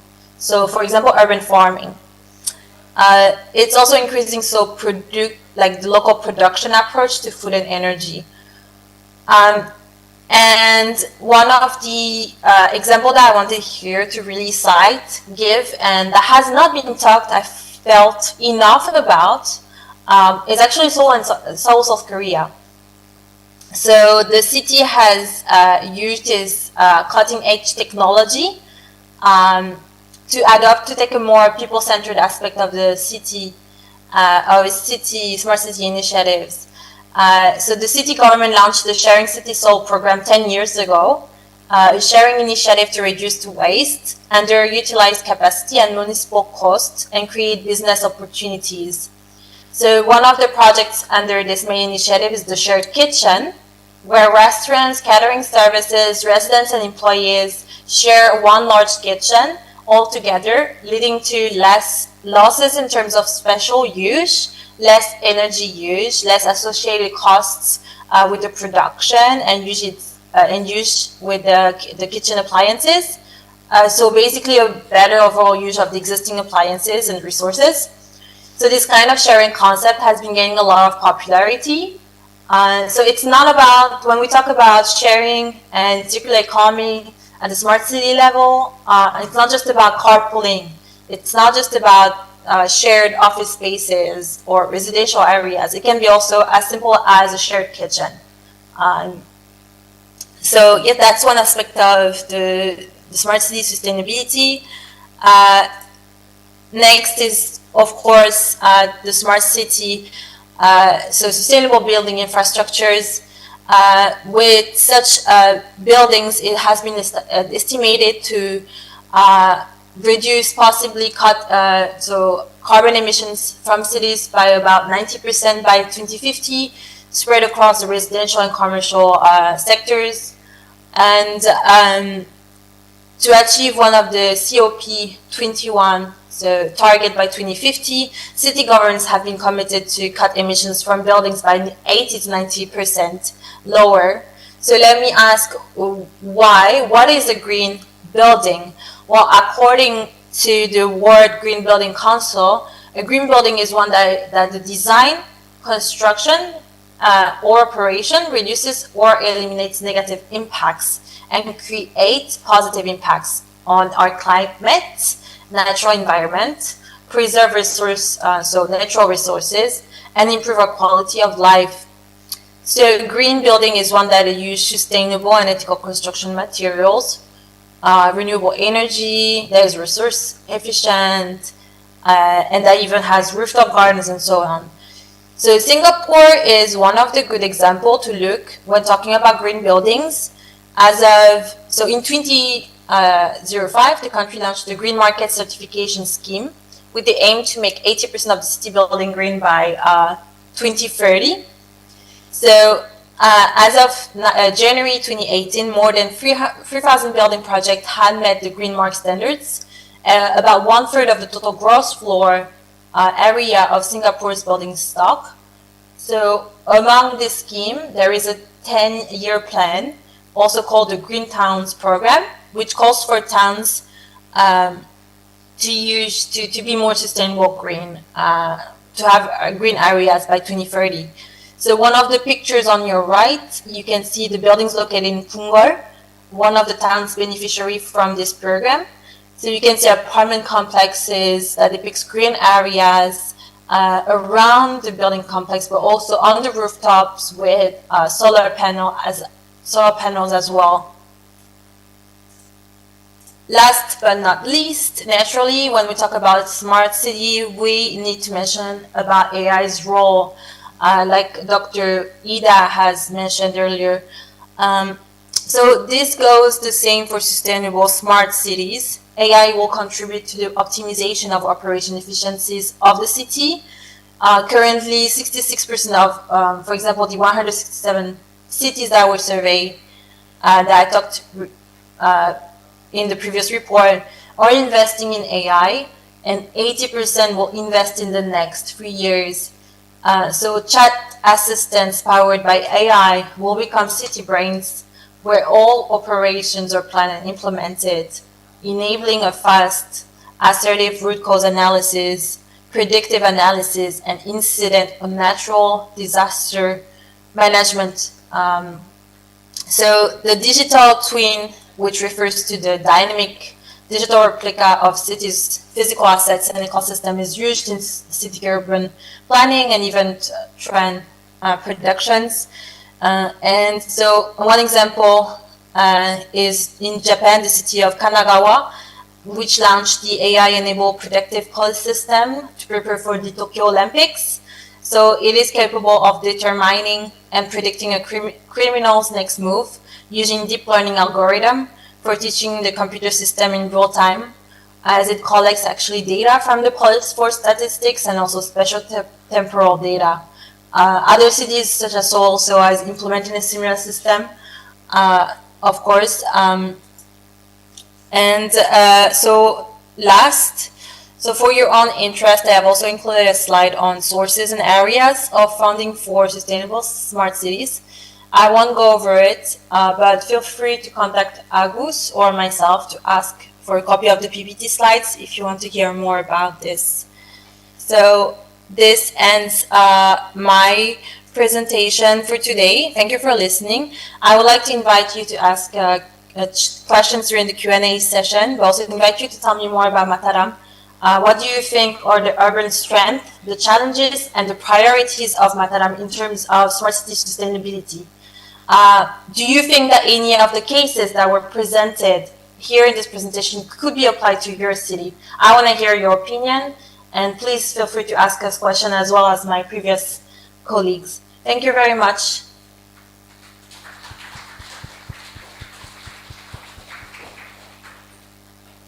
Yep. Thank you, Priscilla, for your bright insights on sustainability in smart city and smart city planning. Is showcasing the criteria and sustainable smart city concepts, including the role of AI. Yes, sure. As you said, it's very important for us, especially for us in the developing countries, to grow our city in the right way. Thank you again. Please give her one more applause. Well, that was our last lecture. Now we come to the Q&A sessions. If ladies and gentlemen here, the participants, and so I see a lot of students here want to want to give questions for each of the presenter, please. Yeah, we have one from the right side. Let's give her mic.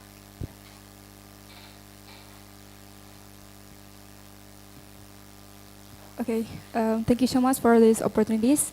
I'm Nurul Kalbi, I'm informatic engineering student, and I want to ask to what extent or how far those approach that explained by Dr. Jisoo would be relevant to find out transitions, trajectories to develop sustainable and innovative ecosystem if we applied it in Indonesia, especially in Lombok, because we don't have that many investors here. Thank you so much.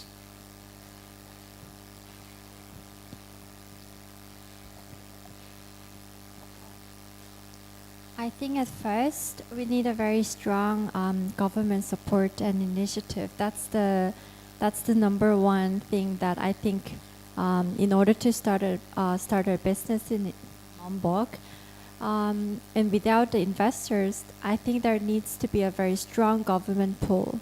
Yeah. Thank you for your question. Yeah, thank you for the questions and also the answer from Dr. Ho. The next question, yes.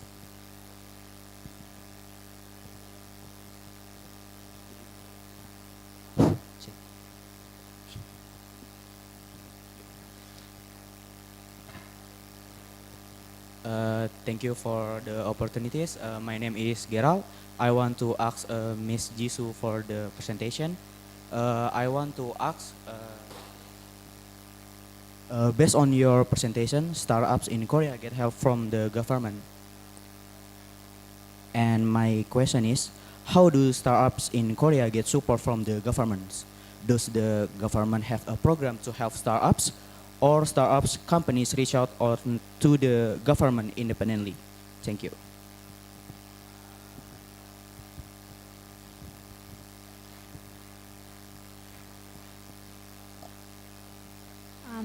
I'll say in Korea, like startups in Korea, they get funding from both the private sector and the public sector. But from the private sector, I would say they only invest in those that seem successful. But like in the early stage of startups, not many startups are successful because in the early stage, there's no funding, and without the funding, it's hard to make your business successful. So in that stage, I think most of the startups get funding from the government, but then after the initial stage, maybe after the launch or after, I would say in the mid stage, then that's the stage where startups start to get funding from the private sector. Yeah. Did I answer your question?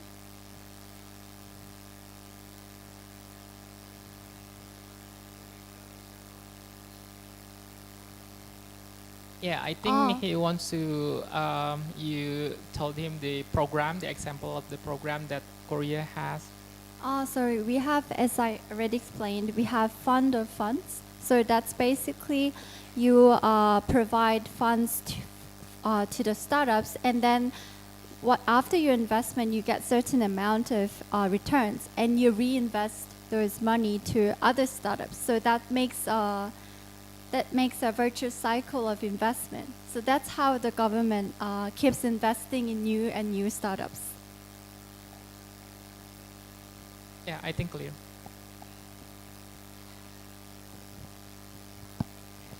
Okay, the next question. Yes, please. The white shirt.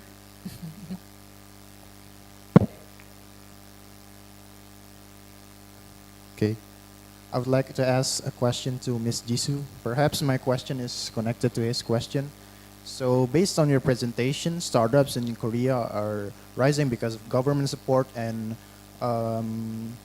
high demand from the South Korean people. My question is it still possible for startups to emerge without the help of government support? For example, startup is only popular amongst the people that are using its product, but it doesn't get any support from the government. And if it's possible for startups to emerge with this case, how will it be done?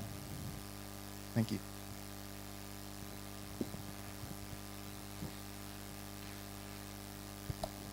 You mean like M&As? Like mergers and acquisition, like to combine?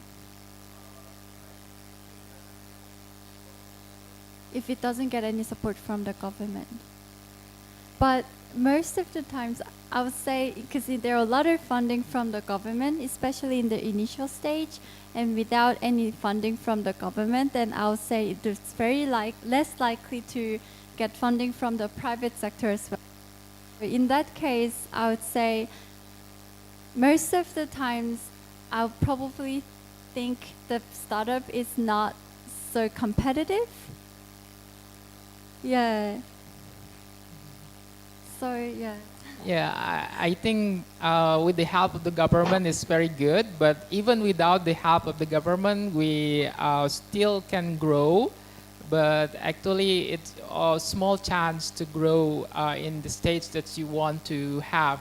But I think Indonesia, we have a different case in Indonesia. We have a broad consumer and a lot of startup SME that grow without any help of the government. I think we in Indonesia we still have that good environment for competing than in advanced country like Korea, because they have a lot of startups and they need a specific way to compete. So I think in Indonesia, we still have that opportunity. We also see the government also have many programs also for the startup, but even without it, we still can do that. That's why we have SCube Center. That's why I teach entrepreneurship to help youth, the students to grow their startup together with us.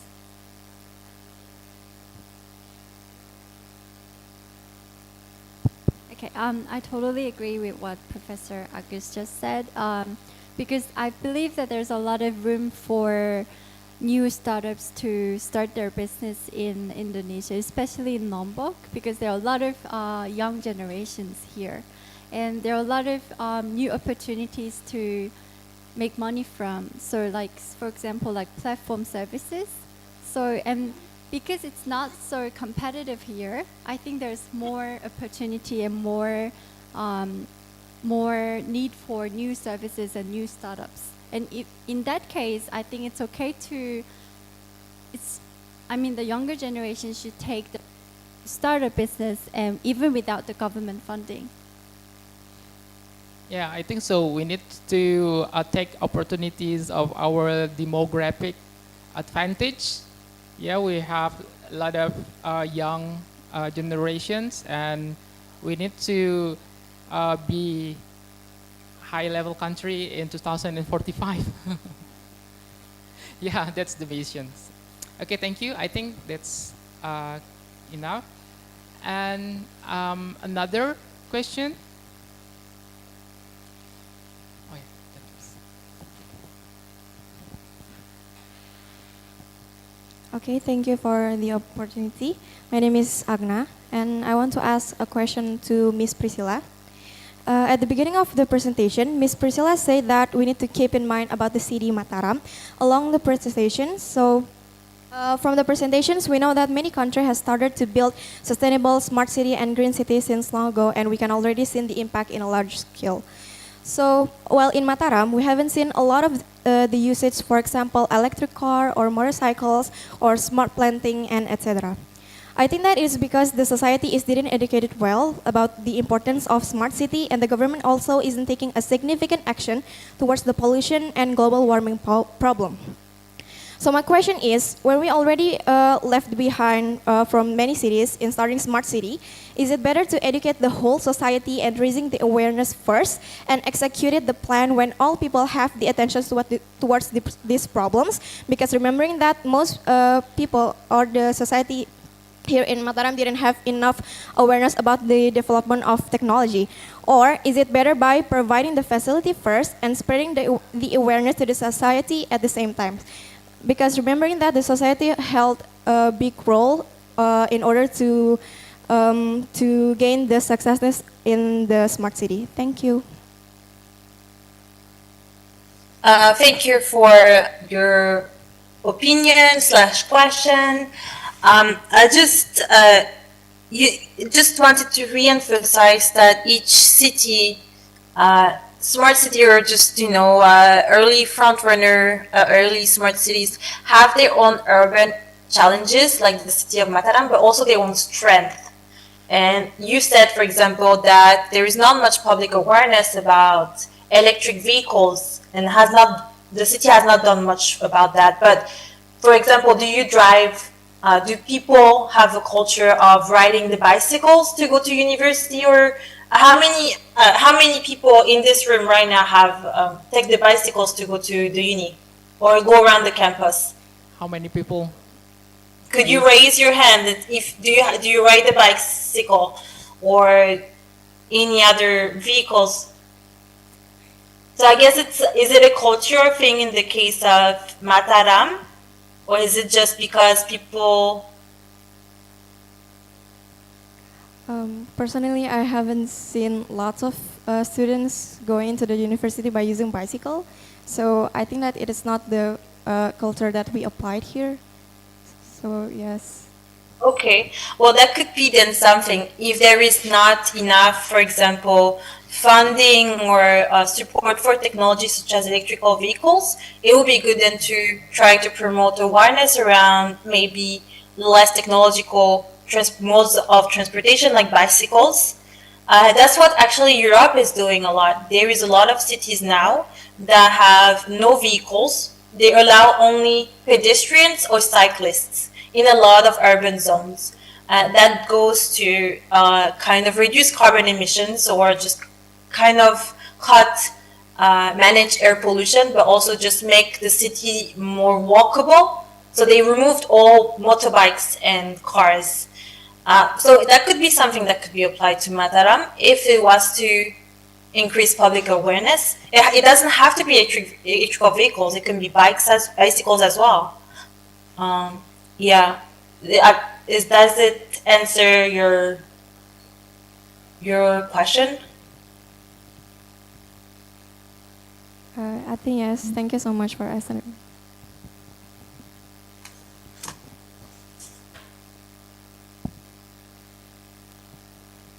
I think we can receive one question.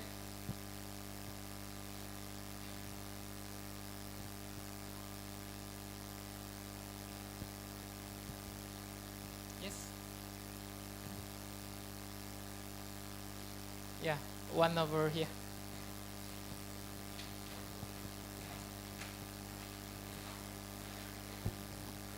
Check. Okay, so my name is Permadi.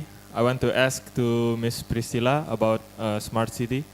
So I want to ask about so in for example the city of Mataram or in Indonesia where we actually kind of lack something about the smart city and the development of the smart city and some kind of stuff. So what do you think of the first step, or can you give us an insight of what us the youth generation, or what us who wants to build or develop the smart city can do to our city or to develop the smart city? What is the first thing to be developed in the city that maybe we haven't like recognized the smart city yet? Is it have to be the technology first, or maybe the accessible of the internet first, or maybe the knowledge of the smart city first? What is the insight that you can give to us? What do we have to develop first about how to develop the smart city in Lombok or in the city that have not yet recognized the smart city? Thank you.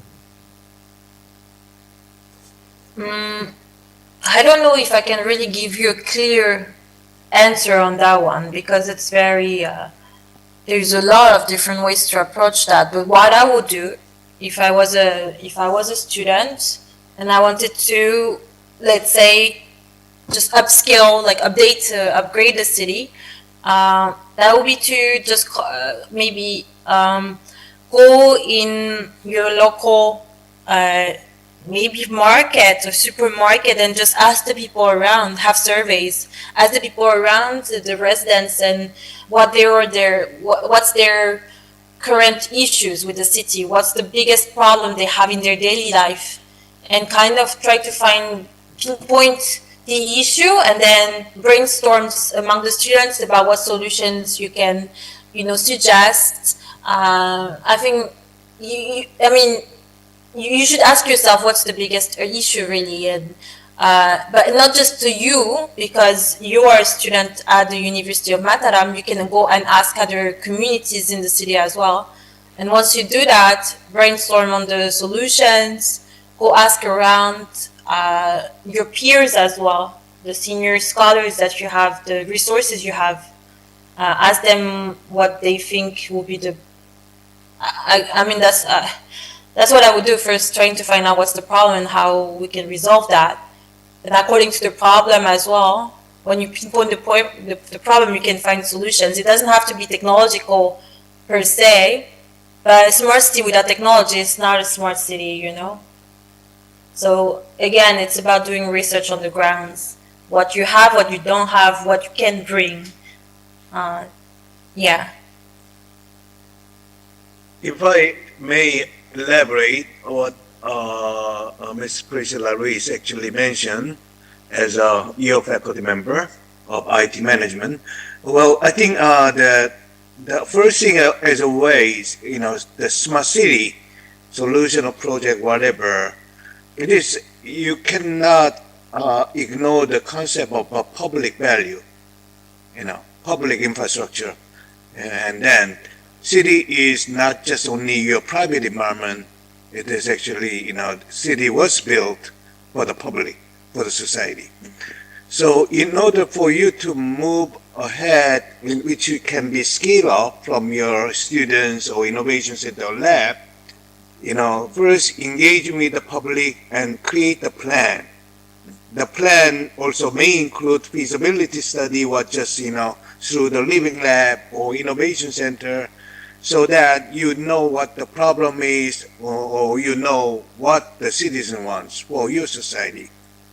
But that planning actually will improve the awareness of what smart city is and what kind of things are possible. It has an impact to educate the people around the city. If you do really engage all the people of your citizen about the smart city planning, finally, even planning stage, you would be able to educate the people and also leadership. And for that reason, this planning and feasibility study, or coming up with what is smart city for Lombok, or Mataram, or Senggigi, or Buyung, or Selong Beach, or Bayon, that's up to. So that part, without public recognition, it is always difficult to start up. You can have some solution, but those lab solutions would not be able to scale up as a really public city services. So I recommend, when you have an idea, then how to publicize. The first thing what University of Mataram can do is truly create the public relationship with the city or the town where they can build a master plan. I think those are very important part. Thank you. Thank you, Professor Huang, for your explanation. Okay, I think we will not accept more questions. So this is the end of the young scholars lectures today. I, as a moderator, want to say sorry if there's any mistake that I have to you. So thank you very much. Good afternoon now. I will give it back to the MC. We will see you again. Thank you.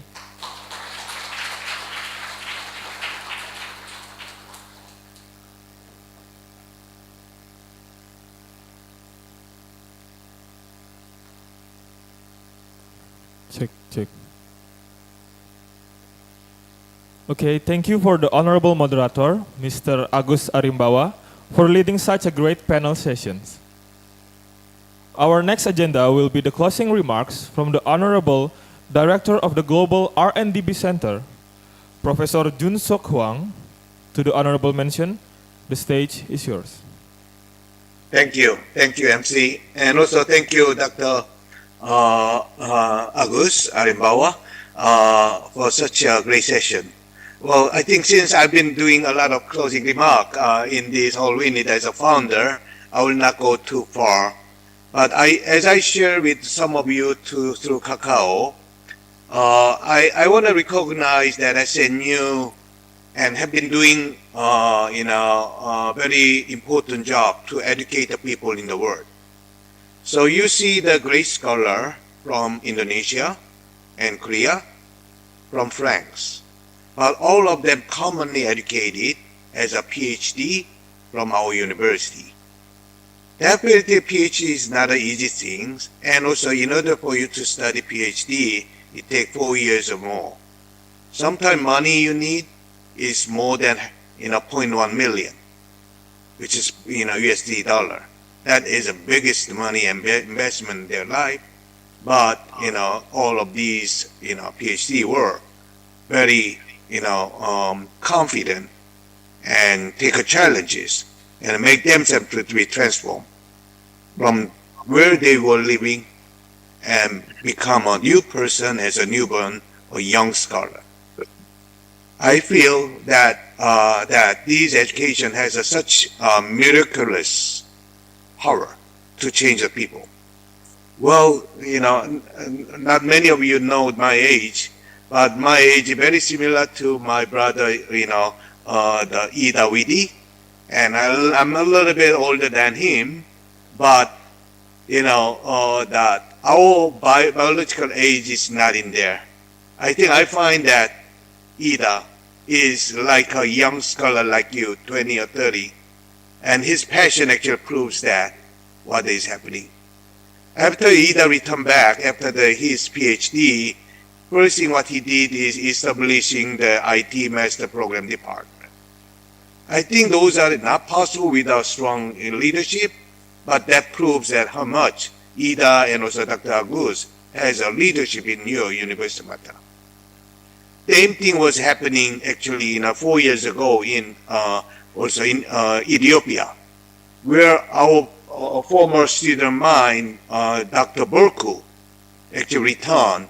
He became a director head of the department. Finally, he reestablished new technology and innovation management department. That was also a profounding and very encouraging news for me. I see that is like that. I think when you have the people to change, those people create new society or department or engine. I think then after that engine actually become a car. And those cars become, like a train. And those trains become, the future mobility. I believe, the lesson we are hearing when we listen to these young scholars, that educating the people and having your time for the study has such a kind of miraculous thing if you really commit yourself to study long. I think such endurance and investment, from my point of view, never fail. And I'm very thanking to all of you especially Dr. Agus and Dr. Ida and Dr. Jisuhor, and soon to be Dr. Priscilla Ruiz. For your such informative presentation, from my point of view, you deserve to be a professor everywhere in the world. I recommend some of our ITPP alumni to be appointed as a master program of IT department of University of Mataram.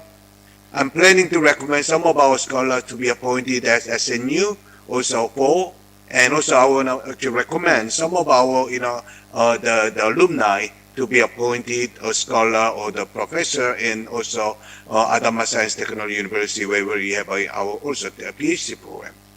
Finally, also I will create also such kind of also degree cooperation where we can have a home and alumni network and scholarship to be shared in University of Central Florida, where we recently started Smart City Global Convergence Program.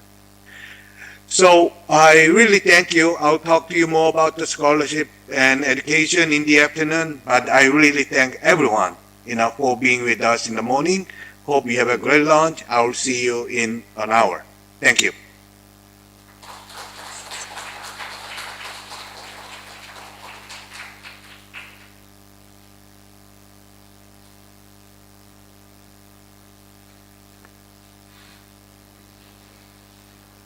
Thank you for the director of the Global R&DB Center for delivering such a great speech.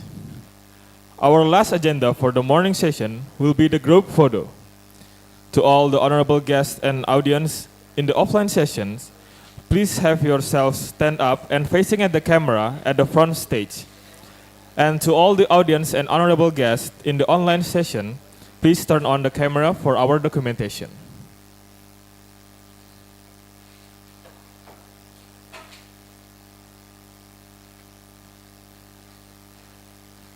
To all the audience in the offline session, please stand up for the documentation.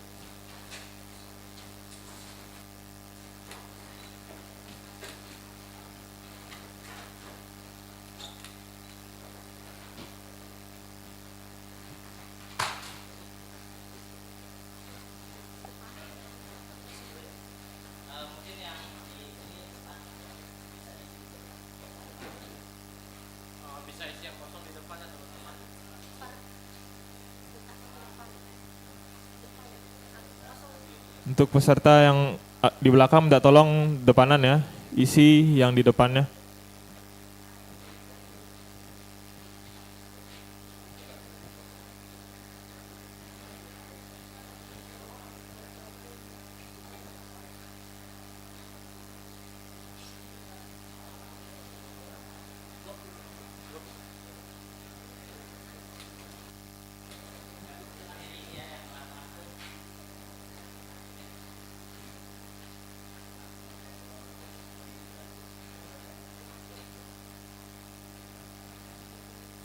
Okay.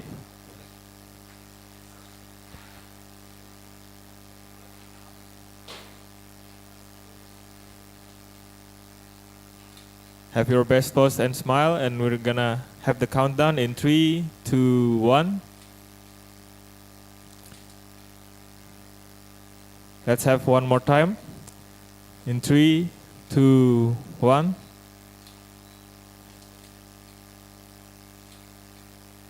Okay, May I thank have you, a everyone. suggestion? May I have a suggestion before we actually close? Okay, Professor. So in order for us to have this session, we are in the second day, so number 2, right?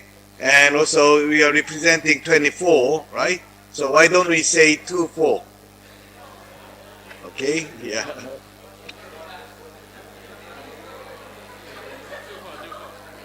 Right? Okay, okay, ya. Oke, jadi pose tangannya ya. So we're gonna have the hand pose together, the 2 and 4. Right.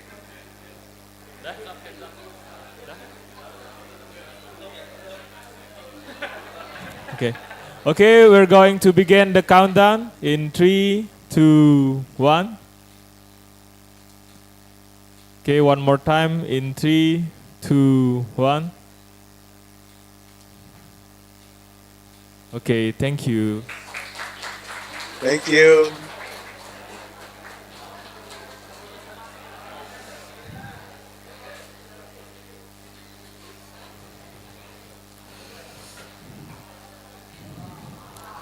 Ladies and gentlemen, we have finished our last agenda for today's morning session for the second day, the learning day of WINIT 2024.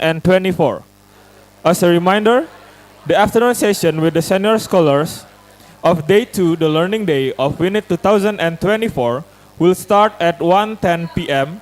in Central Indonesian Time or 2:10 p.m. in Korean Standard Time. Lastly, as the master of ceremony, I apologize from my deepest heart if there were some mistakes during the event. Thank you for joining us. See you in the afternoon session with the senior scholars.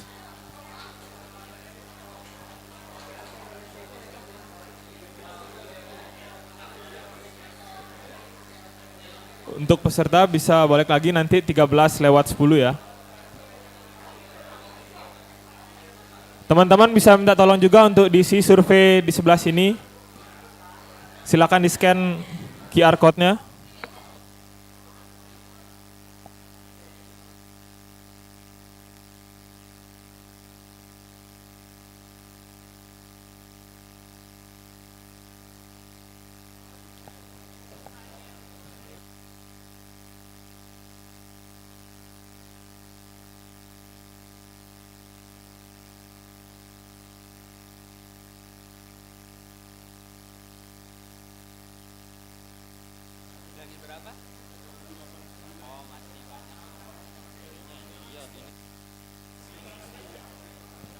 Oh ya teman-teman bisa keluar lewat sini ya, sekalian ambil konsumsinya lewat.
check. Check shadow. Check show.